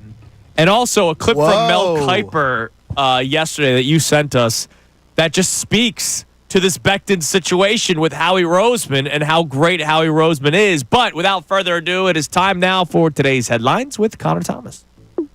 Today's headlines with Connor Thomas. What's up, Connor? What's up, boys? So I'm not sure if you guys have taken the time to watch the TGL. It's this new golf league that they have going on to the start of this season. They play on this giant simulator inside. It's actually a pretty cool product, and they've got some big-time names, including Tiger Woods. Well, last night they were on, and the way that caddies give information on the PGA Tour is they just give the final two numbers of the yardage, right? So if it's like a 250-yard shot, they'll say 50 because you know the other ones when you're playing outside. Now, on the simulator, it's a little more complicated. So when Tiger Woods heard that there were 99 yards to the hole, he pulled out a wedge. Oh, no. He was 199 out. Oh, Here was the reaction. Who's got a wedge? What are you doing? 199. I just said 99. No, I heard you say 99. I heard 99 yards, and so I went out there and hit it in 100 yards, and one of the most embarrassing moments in my golfing career just happened. So it happens to the best, too. But I want to know, on top of that, what is the most embarrassing misstep you guys have had on a golf course? Playing? Oh, wow. You got more than just playing. You got to have a moment. I know John has some. Oh, absolutely. First off, can I just say this? I have zero interest in that league. I have a lot of I'm not interest. watching simulator golf. None. It's actually a very interesting product. I'm sure. Look, if you're a diehard golf fan, and I know you love golf more than I do. I'll watch I'm a whatchamacallit, the Masters. Right. Whatchamacallit, the Masters. Yeah, no, but like the tournaments, the big tournaments. The majors. Thank you. I'm a casual golf fan. I'm not watching simulation. What's your embarrassing? Crashed a golf cart in John Smoltz's golf tournament at Hawks Ridge. Oh, at his private private club. Boozing? It was a slippery Atlanta morning, and these are pristine like fairways, and a ball went off on the side of the fairway. So we take it off and go off to the side, and the cart just kept sliding. We had to dive off the carts. Oh my God. Before it went over into this ravine area. Yeah, you're not driving anytime John we play. Smoltz did not charge Buck and Kincade for the cart. I would imagine majority would be cart related. Yes. I had one when I was a kid. My dad, when I was like 12, my dad took me out golfing. He let me drive. And I didn't know the difference between brake pads and gas. I'm just going full tilt. Oh, no. And I drove right into like all these bushes at the golf. Nice bushes, like hydrangeas and all. Oh, no. We had to rip them out because they were stuck underneath the cart. That's no gosh. good. We didn't tell anyone, though. We kept that one quiet. I had one where I walked off on 17, didn't even play the 18th hole because I was playing an awful round. I was very upset with myself, wasn't paying attention. Tried to pull a 9-iron, got the 9 and the 6 confused because one is the upside-down version, and I hit it about 120 yards over the green. I was like, my day's done. Just done. You literally walked off in a round? Oh, dude, I was, Yeah, but he actually takes it seriously. Yeah, but I mean, like, you can't quit in a round. I was on 17, and I was going to shoot like a 120. Who cares? I care. Wow. But I normally shoot in the 90s. That's a pretty darn bad day. It is. Do you remember the story of our buddy H, Harry Mays? No, I do not know this one. Breaking his ankle? I was working with him at the time. He broke his ankle? How? It actually really sucks. He was playing at his course. Now, if I know that Harry might had a cocktail or two. No. No? Par 3, he overshot the green. Okay. And as he, it was a sloped green. So he walks onto the green because he thought he was up there. So he starts walking down. It rained earlier in the day, and there were acorns all along the side of the green. He slipped on the acorn. We know where that can happen. And his ankle just snapped. I mean, it was. No. Oh, dude, it was bad. And he played, it was like a twilight, so there was nobody out. Nobody was there to help him? He was like screaming, help, help, help. Finally, a ranger drove by and was like, oh my God. Yeah, he had to get thankfully, Harry, a supreme athlete, was able to rebound very, very quickly. I think they needed to call an ambulance because my gosh. snapped. It was a compound fracture? Yeah, like he had to get surgery. Oh, jeez. Love you, H. All right, coming up next. We'll expand on the Shefty little nugget that like this. Becton could be back. Also, Mel Kiper said something about Howie Roseman and a gold jacket. It's Kincade Salciunas, 97.5 The Fanatic. Fanatic Sports Update. 2 coaching openings for the Birds. I'm Connor Thomas, and the Eagles now have a new coaching opening in addition to offensive coordinator Kellen Moore leaving this offseason, who's now the head coach of the New Orleans Saints. Doug Nussmeier and the New Orleans Saints are finalizing a deal for their offensive coordinator job. So Kellen Moore poaches a coach from the Birds. It should be an interesting offseason when it comes to the coaching decisions. We'll keep you updated on that. It'll also be interesting what the national narrative is on the team and Jalen Hurts. Here was Pete Prisco from his interview with Kincade Salciunas yesterday on Hurts. He's a good player. He's in the group with the same guys. They're all in the same guys. He's not there's only a certain amount of elite quarterbacks in the National Football League. Then there's a group of a bunch of guys that are all together. So he doesn't have Hurts as elite yet in the group of good. Well, we'll see how that continues this offseason. The NBA All-Star break ends tonight as the Lakers host the Hornets. Sixers are back in action tomorrow at 7 p.m. as they host the Boston Celtics. Flyers are still off till Saturday. This update is brought to you by Moyer Indoor Outdoor Services. Follow Andrew Salciunas' lead and get a jump on a lush green lawn this spring right now. Go to eMoyer.com for free estimates. I'm Connor Thomas for the home of the 76ers and Flyers, 97.5 The Fanatic and 97.5thefanatic.com.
I can't trust it either. The second we're celebrating Red October, if the Eagles and Giants are playing each other that weekend, he's against us. As soon as we hug when Harper goes deep into the night, you're putting a knife in my back. And so, I can't do it with you guys and your fan rules. I'm telling you. There's no being a fan of different teams of different cities. That's not fan rules. You're the one with the odd opinion on that. I don't think I am. You What? are. Dude, no. Being a freaking Lakers, Yankees, Chiefs fan is stupid. You are. These teams are like 100 miles away from each other. Yeah, but you're picking and choosing. You're picking and choosing. I want the one that's 20 miles from me, and then I want the one that's 60 miles from me. I don't know the guy's story. I don't need to know his story. If he shares his story, I'll pass him. I don't need to know it. Unless there's like a family member involved that played for the Giants. Oh, so now That there's could be. none less. No, there could be if he. Speaking of guys if a that guy are has connected to family. New York, though. Yeah, God, exactly. Mekhi Becton you're trying could to be get us back. back on track, Mr. Alec Boehm. Everything's good. That's wonderful. So yesterday, it's fascinating because just yesterday, Johnny, we do our post-show headlines. Check them out on YouTube. Like, subscribe, everything. We love appreciate it. We having fun with it. Every day after the show, John and I discuss 5 topics that we don't get into on the air. Sometimes they're not sports related, right? Because the Eagles won the freaking Super Bowl. So obviously the majority of our time on the air, we're talking about the Eagles. So it's our Absolutely. chance to talk about some other stuff, life, Sixers, Phillies, Flyers. But sometimes we mix in Eagles topics. And I asked John this question yesterday, Connor, about whether or not if you were an NFL player, obviously you can make more money going elsewhere, or you take a pay cut to stay with the team that you're happy with, that you won. Mekhi Becton That was literally sort of what we talked about. tweeted out 2 days after the parade, I already miss my guys. And I saw Real Mama Eagle say, then resign here. And so I asked John, what would you rather do? And so I'll ask you, Connor, if I'm giving you $5.5 million to stay, or You could make 7. or 8.5, 7 to go, what are you doing? I'm staying. Now, it's easy for me to say not having that money in front of me, but I like know. to believe that I'm the pay cut guy. I prefer my happiness over money.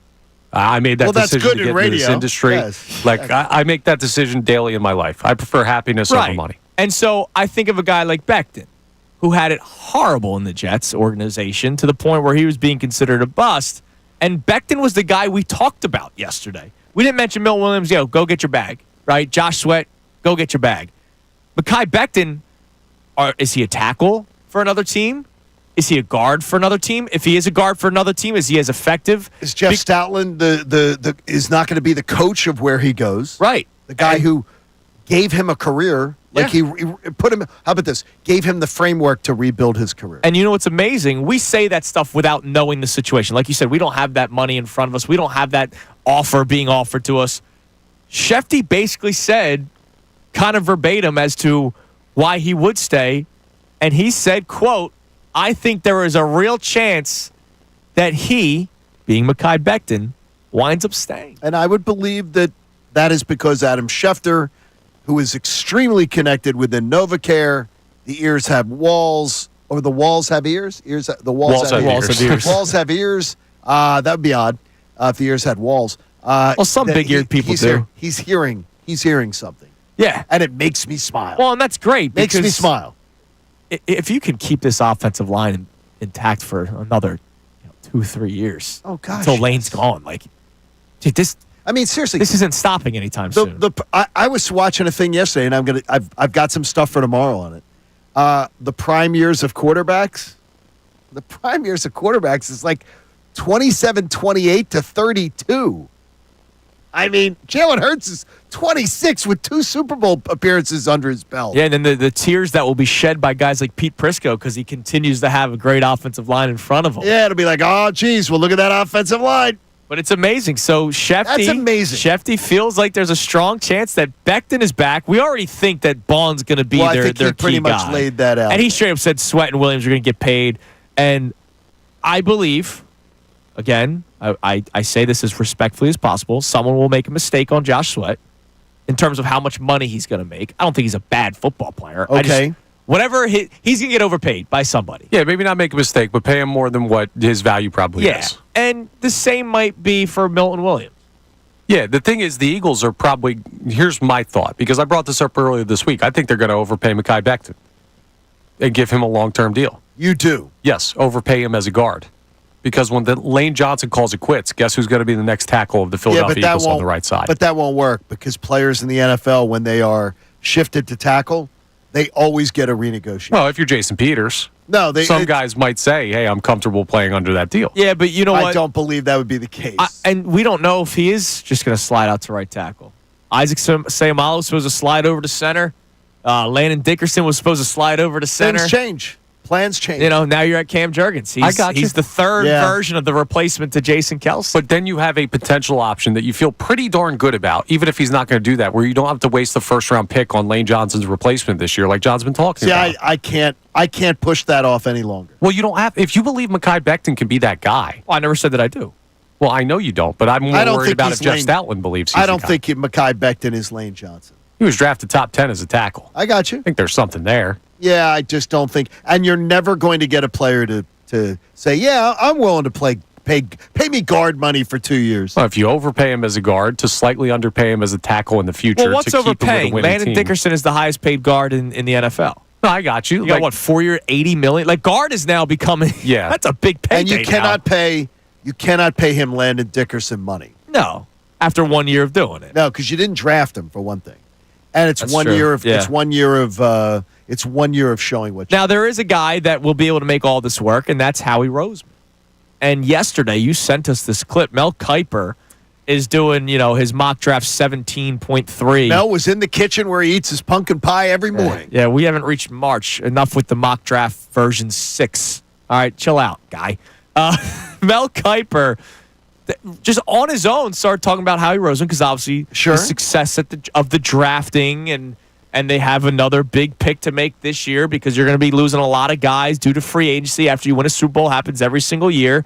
Take a listen to what Mel Kiper had to say about Howie Roseman. I think Jimmy Johnson said it right. You could have given an MVP in that Super Bowl to Howie Roseman. And I know Michael Strahan said it's got to be a player. Well, those players wouldn't have been there, Michael, without Howie Roseman making all these moves. Both in free agency, in terms of trading up to get Jalen Carter, Devontae Smith, Cooper DeJean in the second round. Howie Roseman was going to go down for you. And I'll make this statement. It's not bold at all.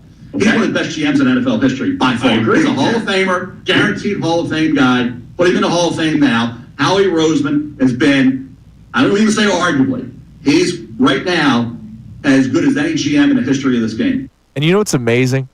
There's no argument to that. I could still say maybe just getting better. He's only 49, first and foremost, Howie, right? Second of all, it wasn't that long ago where we were having legitimate conversations about whether or not the Eagles should or should not move on from Howie Roseman. This was 4 years ago. 5 years ago, the Justin Jefferson, Jalen Reagor draft. It's not long ago. And since then, he's learned a lot. He did. And has gotten better and better and better. I get it. Sometimes you bat 1,000.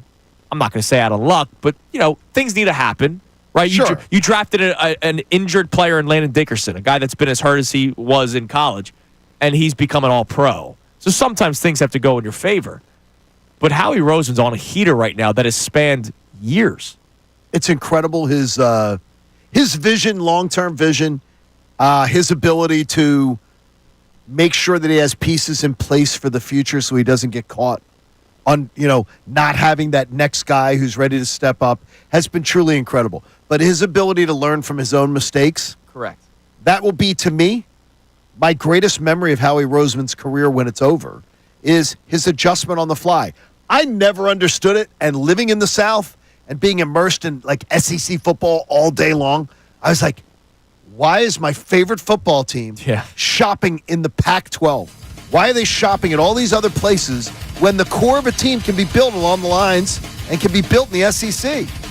Didn't make any sense to me. I already saw yesterday, even though I'm anti-mock draft, mock drafts have the Eagles taking Malachi Starks. Safety out of Georgia. Like it. Just keep on. Hey, who else wants to come here to Philadelphia? I don't think they go deep back in the first round. Are you a dog? Well, join us. If they go, best player available. You're at the end of the first round. Right, best player available, and then also a guy who then, with Cooper DeJean, you're feeling pretty good about if you move Cooper DeJean outside. Yeah. Plus, CJGJ 3-year deal. Yes. Right. So 2 years left. He's got us. Like we're already talking about Lane Johnson's replacement. You always got to worry about replacements down the road. You better worry about especially when you're building A dynasty. Oh, jeez. You had me till then. You had me till then. All right, coming up next. Jalen Hurts is the first in NFL history to do this. Tell you what next. Kincade Salciunas, 97.5 The Fanatic. The Philadelphia 76ers. Sixers.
I like to give a nice shout out to the people that work here.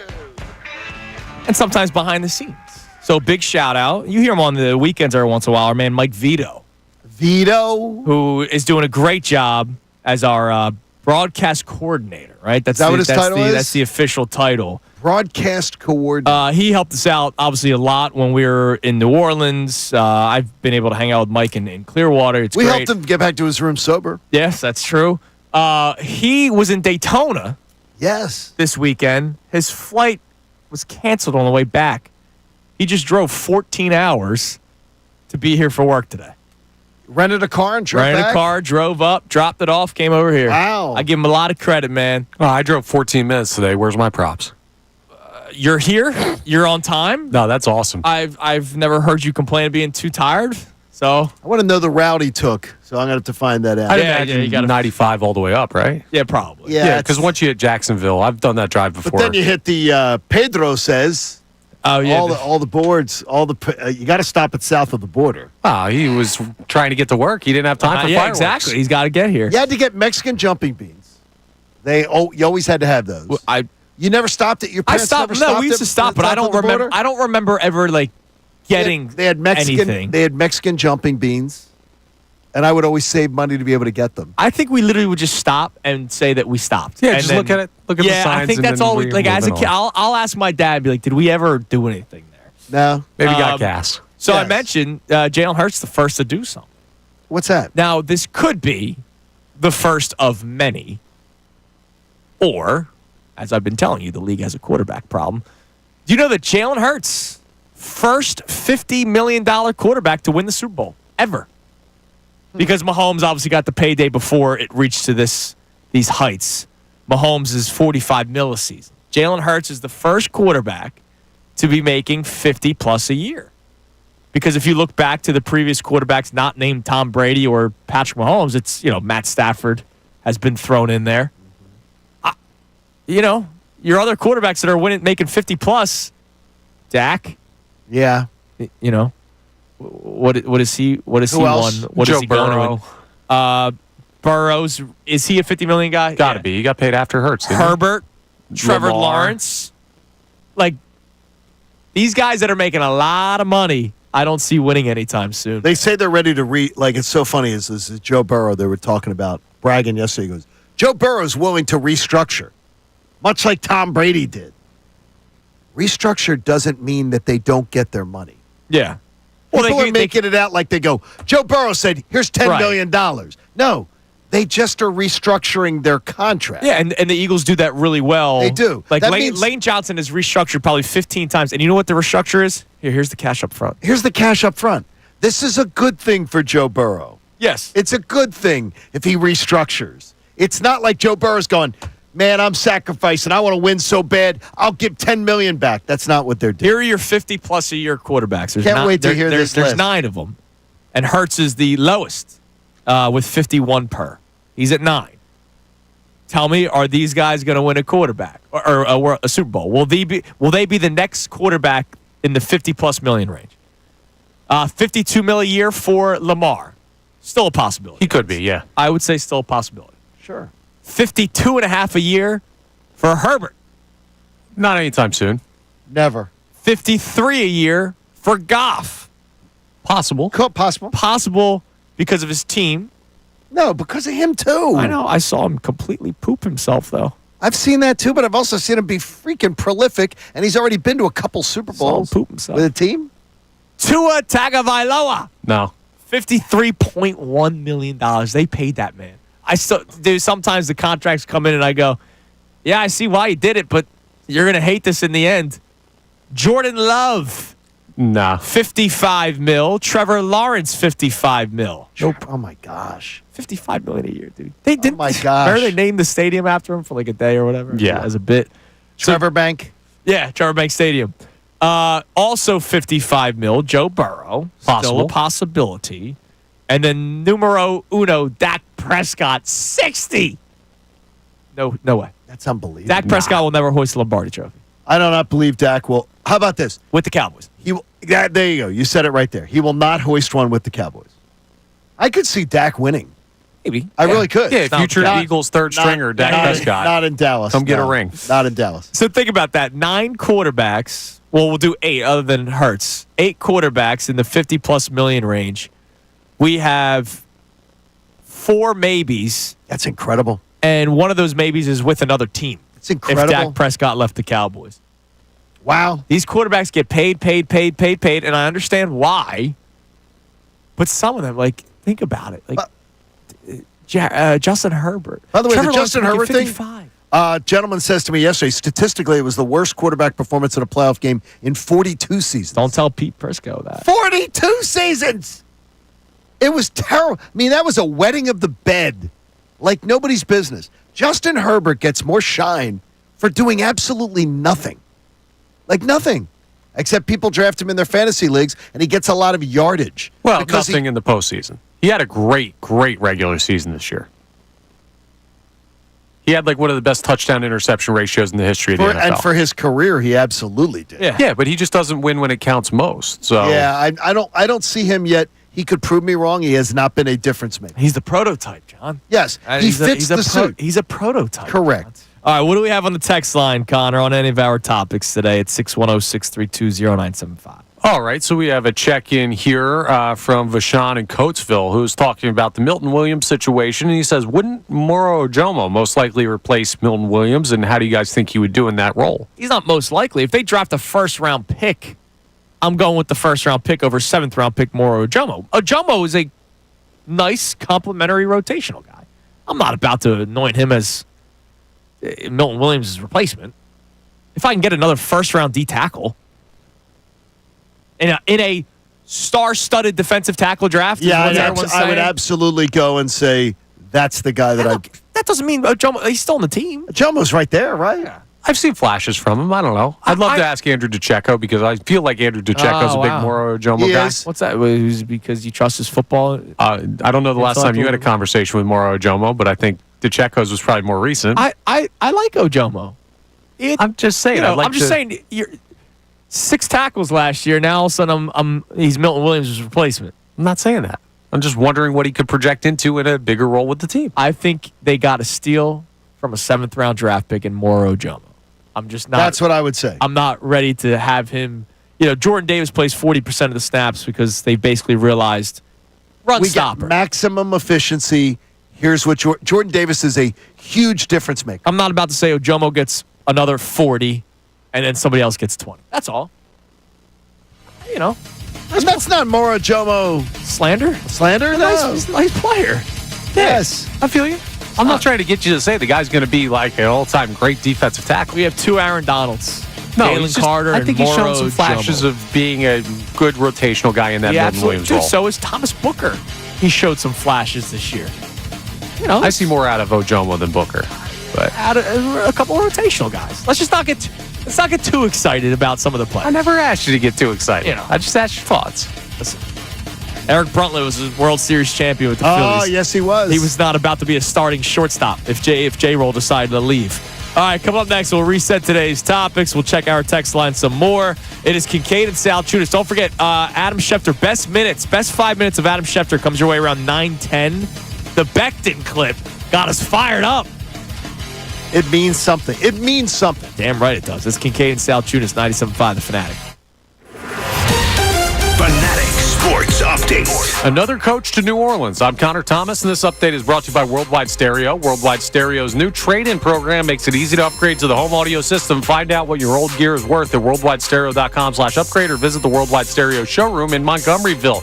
Another coach has gone to New Orleans with Doug Nussmeier, who's the quarterback's coach for the Eagles this year, taking the Saints, or rather finalizing a deal for the Saints offensive coordinator job. So you now have to replace the OC in Kellen Moore and a quarterback's coach in Doug Nussmeier. It should be an interesting coaching conversation throughout the offseason. It'll also be an interesting conversation about Jalen Hurts and the Eagles as an overall team. How's the national media talking about him? Pete Prisco joined us yesterday to talk about the quarterback. He's a good player. He's in the group with the same guys. They're all the same guys. He's not there's only a certain amount of elite quarterbacks in the National Football League. Then there's a group of a bunch of guys that are all together. So not in the elite group yet, at least according to Pete Prisco. We'll see what the rest of the national media has to say throughout the offseason. The NBA All-Star break ends tonight. The Lakers host the Hornets in the first game back. Sixers are back in action tomorrow at 7 p.m. as they host the Boston Celtics. Flyers are still off till Saturday. This update is brought to you by Groundworks, your expert for basement waterproofing and foundation repair since 1997. Book your free inspection at groundworks.com. I'm Connor Thomas for the home of the 76ers and Flyers, 97.5 The Fanatic and 97.5thefanatic.com. Bill Colarulo. Once again.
friends over at Wawa. We love Wawa on this show. Wawa's great. This is your second Wawa. I got you a little Wawa run this morning, and then second visit in. They said, John Kincade, you do so much for us. We want to do something for you. They brought over a new Sizzly. So we know that they've had the pancake egg and cheese. They now have the French toast egg and cheese and sausage. And sausage. Sausage, egg, and cheese. On sausage, French toast. 1 egg, 1 cheese. Got it. Delicious. I ate one during the break. I stole a second one. Don't tell anyone. And you love it. Absolutely love it. It was amazing. Yes. I crushed it. You crushed yours. That was delicious. Connor is Hang on, currently you're crushing. complaining about your Clearwater body for your trip coming up, and you grabbed the second one? Yeah. Well, you can't have both. Protein, baby. Like, you can eat both, but then you can't complain about, I told you, I've been doing chest day since like October. Maybe mix in some cardio there.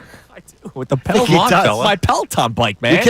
My daughter can attest. Yeah. They're Peloton friends. I kick her ass every single day. Peloton friends?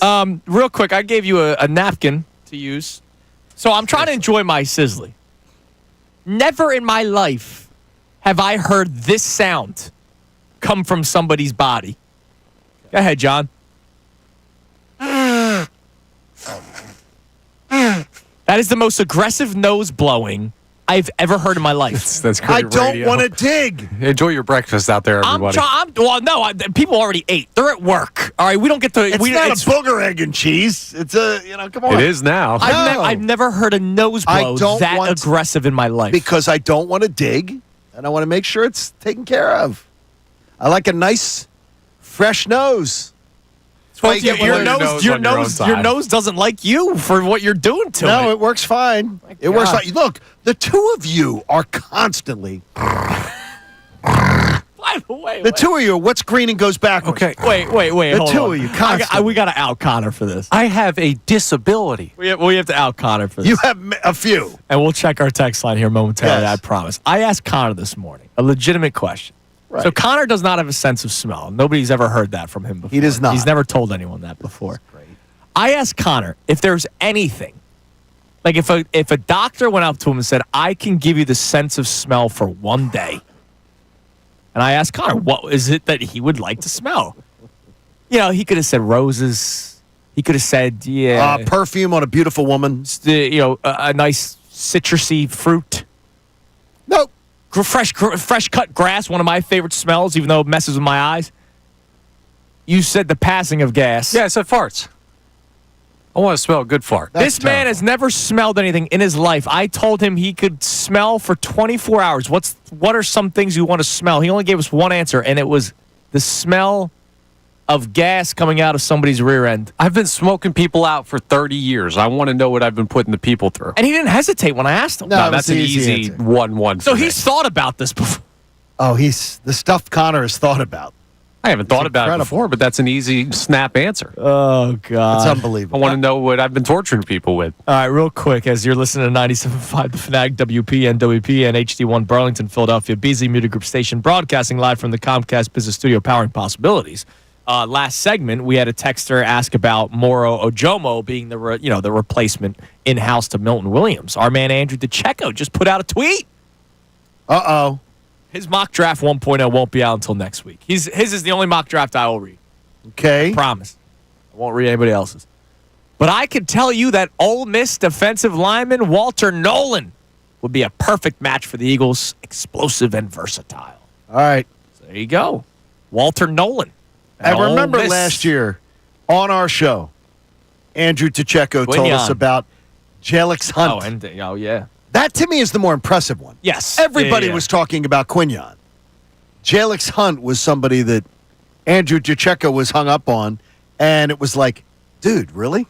You're getting in the weeds a little bit. Yeah. Yeah. Well, he knew it. He knew it. By the way, Walter Nolan, as a junior at Ole Miss last year, defensive tackle, 6.5 sacks. Could you imagine another game record up the middle next to Jalen Carter? That'd be fine with me. It's like, you know what it'd be? It's the Eagles' offense just on defense. All right, you want to double up AJ? Well, you got to deal with Devontae. Oh, you want to double up Jalen Carter? Well, you got to worry about Walter Nolan. Have you ever? Maybe we could get Lane Kiffin on to talk about it. Oh, dude, He's a good dude. Nolan and Nolan. Law firm. Nolan that Smith, could work. Walter Nolan, dude.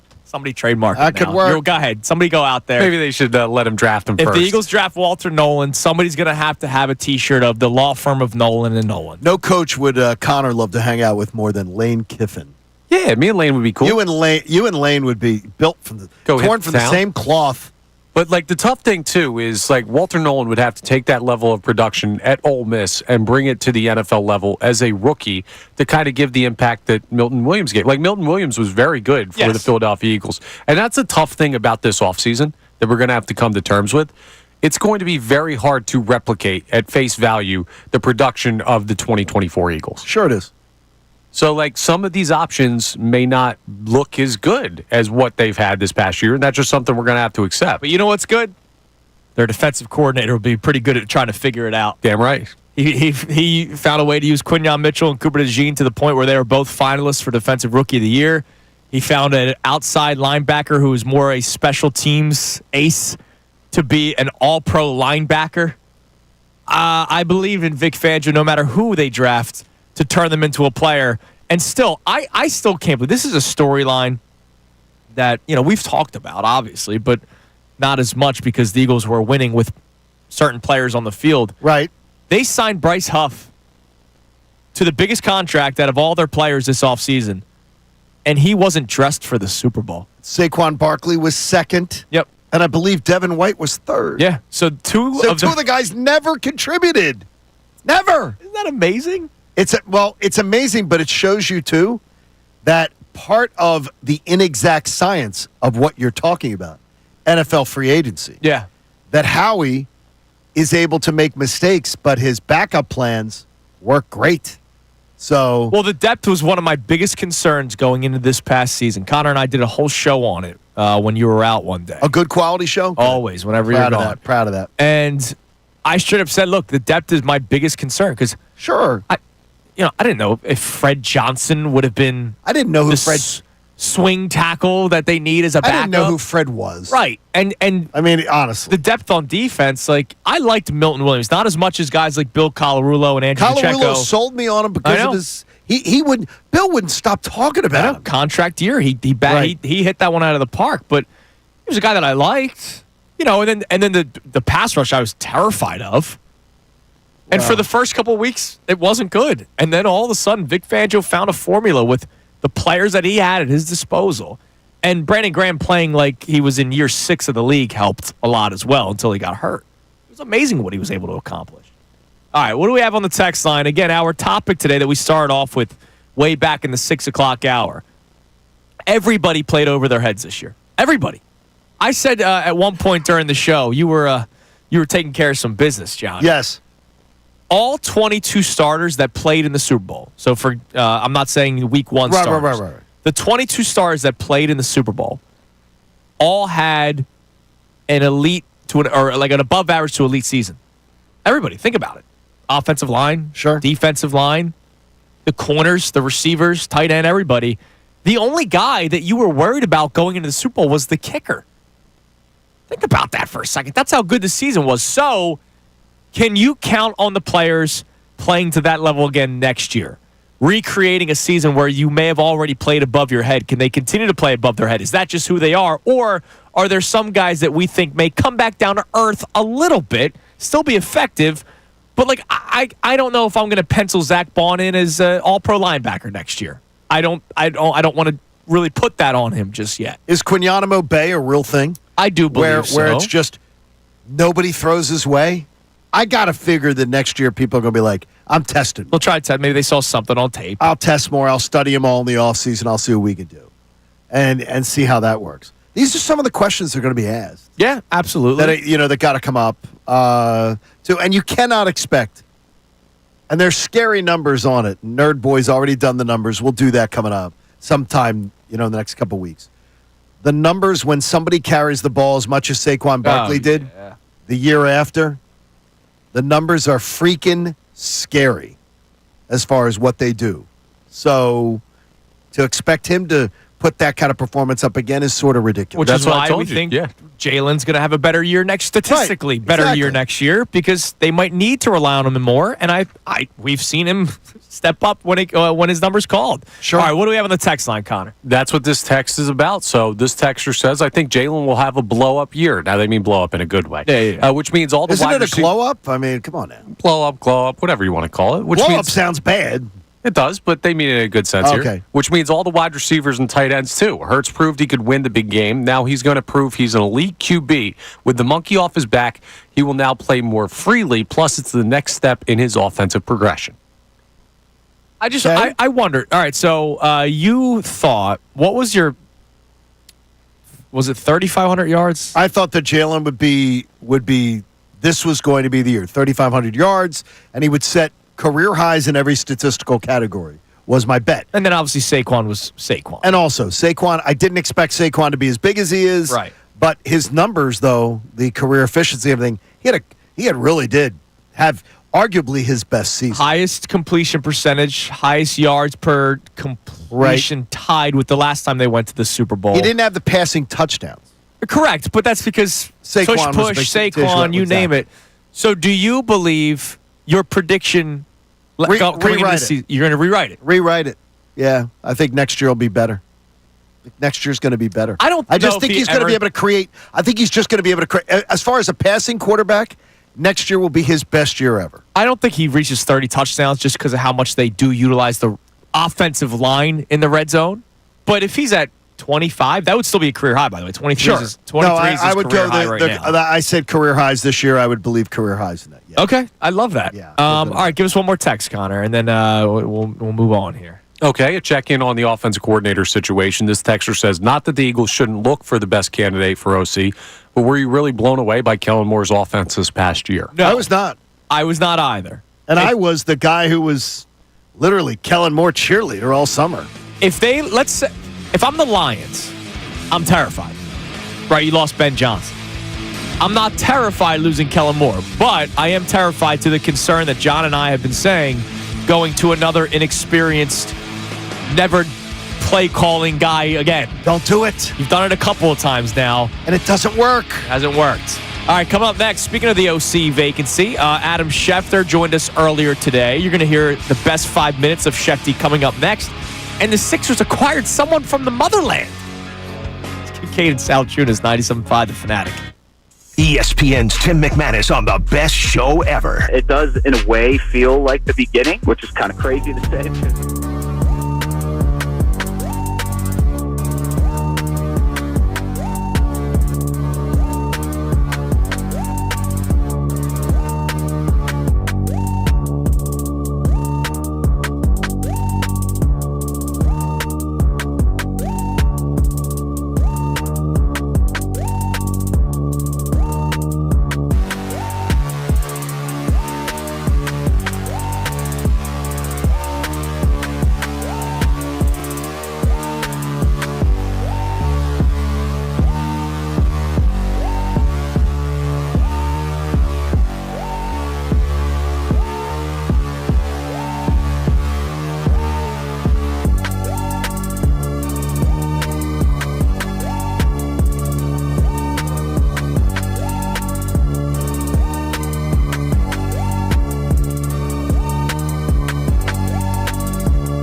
where we play our 5 best minutes of Adam Schefter. Okay.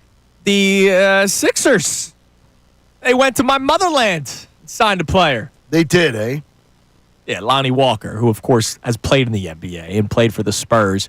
For whatever reason, couldn't get a contract this past offseason, so he went to Wasn't it coming off an injury? I thought. He was with the Celtics last year. Yeah, but I thought it was coming off some sort of not with the Celtics last year. He was with the Nets last year. Yeah. He played 58 games last year, whatever. He couldn't get a contract. Okay.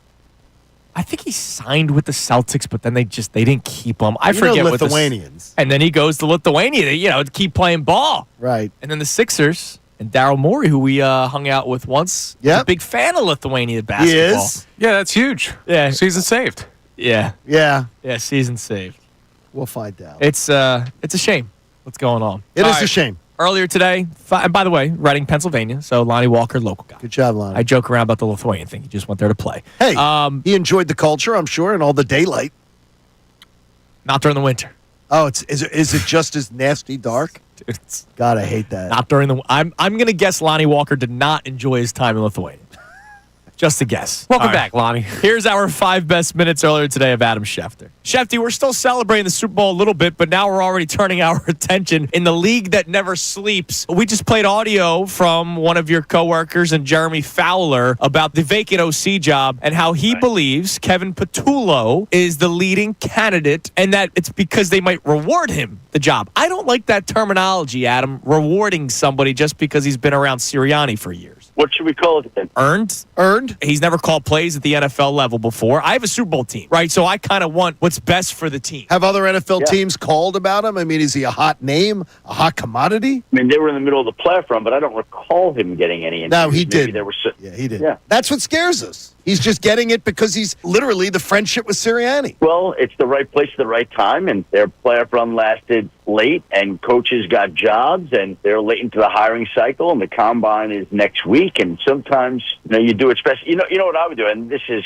I'm sure they won't do this, but I would. Why do they have to fill the position in February? Why can't this go till April? Like, by the way, if Kevin Patullo is worthy of that job and then he can get the job in March or April. Like, what's the rush? Grow, Brian Johnson. Last 2 times the Eagles have been to the Super Bowl, those are the guys after their offensive coordinator left that were promoted into the position. And both guys unproven, both guys, with ties to the organization and everything, and both it was a failure. I don't want to see them do a trifecta. Well, back to my point. Again, if Kevin Patullo is worthy of the job, I have 0 issues with that. But why not make this a thorough, meticulous process? Now, if they just go hire him, first of all, I don't think the rules allow them to just go hire him to begin with, okay? I don't think that that's the case. Yeah, I know that they have interviews set up this week for other candidates. Okay. Yep. Okay, good. That's great. Again, I think I go outside the box a little bit. Now, you're looking, it's a tough job to fill. It's a demanding job, but I would think it's a highly desirable job. I mean, maybe there's some great offensive coordinator at the college level that it would be unfortunate for him to abandon his program, but all of a sudden he'd be willing to do it. Like, why would you not sit down and talk to him or some other people out there? I don't know. Again, I'm not rushing to fill that job. Well, right, because like you said, Patullo's already here, so it's not like he's going anywhere. Yeah, and it's not like they need the offensive coordinator to call a game next week, right? I mean, what do they need that guy to do right now? An off-season program doesn't start till April. They're not on the field till later that month. Like, what's the rush? Now, speaking of free agents, obviously Zach Bond, a name that we're keeping an eye on, Milton Williams, Josh Sweat, who I think we all believe will get paid somewhere else. The Eagles have only used the franchise tag 5 times ever since it was added to the NFL. Do you believe they continue to go with the trend where they don't tag somebody, or do you think they try to tag one of these players that could be looking for a big payday elsewhere? I'm not expecting a tag, but again, sometimes things happen that I don't expect, so I'm not ruling it out. When I went over my list of names, the Eagles are not on there as potential tag team. Now, as they're going through meetings, as they assess the market, as it begins to unfold in Indianapolis, and they have until, I think it's Tuesday, March 4th, to make a decision. Should they shift their thinking, and could they wind up using it? Yeah, that's always possible. I don't believe that's what I'm expecting right now, today, heading to Indianapolis next week, but let's see how it works out. I think that some teams view tags as weapons, and they don't like to do that unless they have to. I don't know if the Eagles are in a position where they have to do anything. They're going to go at this, and they're going to make some moves here, and I'm sure they hope that they can find a way to bring back at least some of those players Not going to be easy at all. But I had not heard the Eagles in the tag conversation, and we'll see if that changes. So who do you think most likely to return, least likely to return? If I give you the names Zach Bond, Mekhi Becton, Milton Williams, Josh Sweat, how would you order that? Well, those are the four names, right? I don't know how I'd rank them. I don't want to rank them because I don't know enough about it just yet. I'll be much more educated coming out of Indianapolis. Okay. As opposed to having a quiet week this week and not asking. I don't want to guess. But what I would say, just off the top of my head, would be that Mekhi Becton found a home in Philadelphia, and he chose to go to Philadelphia in large part because he believed that Jeff Stoutland would help rebuild his career, and that's exactly what happened. Now, he could go out and seek greener pastures elsewhere, or he and the Eagles could work out a fair deal where he could continue to thrive. So I think that Mekhi Becton is going to be inclined to stay. That's just my gut instinct. Now, could there be a team out there that throws silly money at him that makes it a moot point and changes? Absolutely. That's what free agency is about. But I think he's smart enough after what he went through in New York and what he went through in Philadelphia this year to recognize, you know what, this is pretty good. I'm in a great spot on a great line with a great coach. Let's continue this. And I might not get quite as much as I would in another city, but it's going to be more valuable and beneficial for me to be here. So I think there's a real chance that he winds up staying. Milton Williams sounds like a guy who's going to get paid. Sounds like a guy who's going to leave. Josh Sweat sounds like a guy who's going to get paid and who's going to leave. And Zach Bond is a guy I would think that they're going to work to re-sign and bring back because they saw how valuable he is. And the question is there a team out there that's going to pay him considerably more than the Eagles are willing to? There's my four guys. All right, there's our 5 best minutes of Shefty Becton. He feels like we'll be coming back to the Eagles. That's awesome. Good chance to. Real quick, speaking of Shefty, he just tweeted out the list of international games that will be happening this season, upcoming season. Chargers, we don't know the opponents. So Chargers will be in Brazil week 1 to open up the season like the Eagles did. So they're opening up in Brazil again? Yep, back-to-back years. Really? Jets and Browns each have a game in London at the Tottenham Hotspur Stadium. So not against each other. The Jets will play a game there. The Browns will play a game there. All right. The Jags will play in London at Wembley Stadium as always. Colts will play in Berlin. Dolphins in Madrid. And the Steelers in Dublin. So that's next year's destinations for some teams. Obviously, the Eagles 2 years from now will be playing in Australia. By the way, no. No, they said no to that. No. Wait, really? Yeah, where you been? That's off. How'd you miss that? What? It came out like a day after that. That's like a fake news. story. Oh, I love that. Like a fake leak. I literally talked about this with Chris. But it wasn't a fake leak because NFL insiders were leaking it. Well, yeah, exactly. It was too premature, and reportedly Jeffrey Lurie was like, no. Good. Because I said it for the time. Why would you do that? That's all, and plus that's a whole day of travel. Like, and why are you going to give up another home game in that odd year? So no, they're not doing that. Sometimes we don't know everything. There you go. It's like my one miss. Sometimes. Okay. That's my one miss. How many shows have we done? 241? That's pretty good. Okay, that's pretty good. We'll give you that. Your one miss, though, let's not get it. All right, coming up next. We're doing that tonight in class, so it's weird. Oh, okay. It's the whole idea is not being afraid to tell them what you got wrong. I'll clip this audio for you. There you go. Well, you can play it in class to start. Coming up next, I have a question that kind of stems off of yesterday's topic. We asked the pressure around the city question. Obviously the Eagles win the Super Bowl. Does that increase pressure for the other teams? I have a question about just straight up where we're at with the other teams. We'll get into that coming up next. We'll check out our text line as well. It's Kincade Salciunas, 97.5 The Fanatic. Fanatic Sports Update. Some things never change. I'm Connor Thomas, and the Eagles are continuing to enjoy the positives of winning the Super Bowl. There are still some, though, that don't fully believe in the Birds or the quarterback. Pete Prisco, for example, joined Kincade Salciunas yesterday to talk about his ranking of Jalen Hurts. He's a good player. He's in the group with the same guys. They're all in the same guys. He's not there's only a certain amount of elite quarterbacks in the National Football League. Then there's a group of a bunch of guys that are all together. So he's good, but the Super Bowl MVP and championship hasn't separated him from the rest of the pack. Interesting. It should be an interesting offseason of Eagles narratives. Also, it'll be an interesting coaching situation as quarterbacks coach Doug Nussmeier has agreed, or is finalizing a deal, rather, for the offensive coordinator job in New Orleans under Kellen Moore. So now the OC and the quarterback coach position are both open for the Eagles. We'll keep you updated on the news surrounding that. NBA All-Star break ends tonight. The Lakers host the Hornets. The Sixers aren't back in action until tomorrow, but it's a big one, 7 p.m. p.m., taking on the Celtics at the Wells Fargo Center. Flyers are still off till Saturday. This update is brought to you by Mattress Firm. It's Mattress Firm's President's Day sale. Get matched to your perfect bed now and sleep at night. Plus, if you see a lower price, they'll match it. Restrictions apply. I'm Connor Thomas for the home of the 76ers and Flyers, 97.5 The Fanatic and 97.5thefanatic.com. Vacation? Business trip? Don't worry. You can still hear all your favorite Fanatic shows no matter where you go.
sometimes you plan to do things on a show and then you see something that completely changes your plan of action. Now, I'll get to this topic about, where we're at with the other teams in the city momentarily, but did you see this story about Dustin May? No, I did not. Connor? Can't wait. No. So Dustin May, if you guys don't know, is a pitcher for the Dodgers. They have like 18 of them that can throw 100 miles. Yeah, they do. They're really good at He it. was one of their highest prospects. The dude was a freak. I used to love watching him pitch, and then unfortunately, a lot of these guys that come up throwing 102 miles an hour and are starters, their arms blow up. Has he had it twice? Did the arm blow up twice? Yes, his arm blew up twice. I remember that. And so he was coming back last season. On July 10th, he had a rehab start in the minors. He was eventually going to come back and play. Okay. Until a freak accident happened. What? And Ray's nodding his head out there. Did you know about this before today? All right. So I don't think this was a public story until, obviously, pitchers and catchers reporting for all teams. So Dustin May was eating dinner. Okay. And was eating a salad. Okay, he's eating a salad. Now, was the salad a side? I don't know. That's your first mistake. Shouldn't have gotten the salad. There you go. If he's eating salad for dinner. One of the pieces of lettuce what? Had such a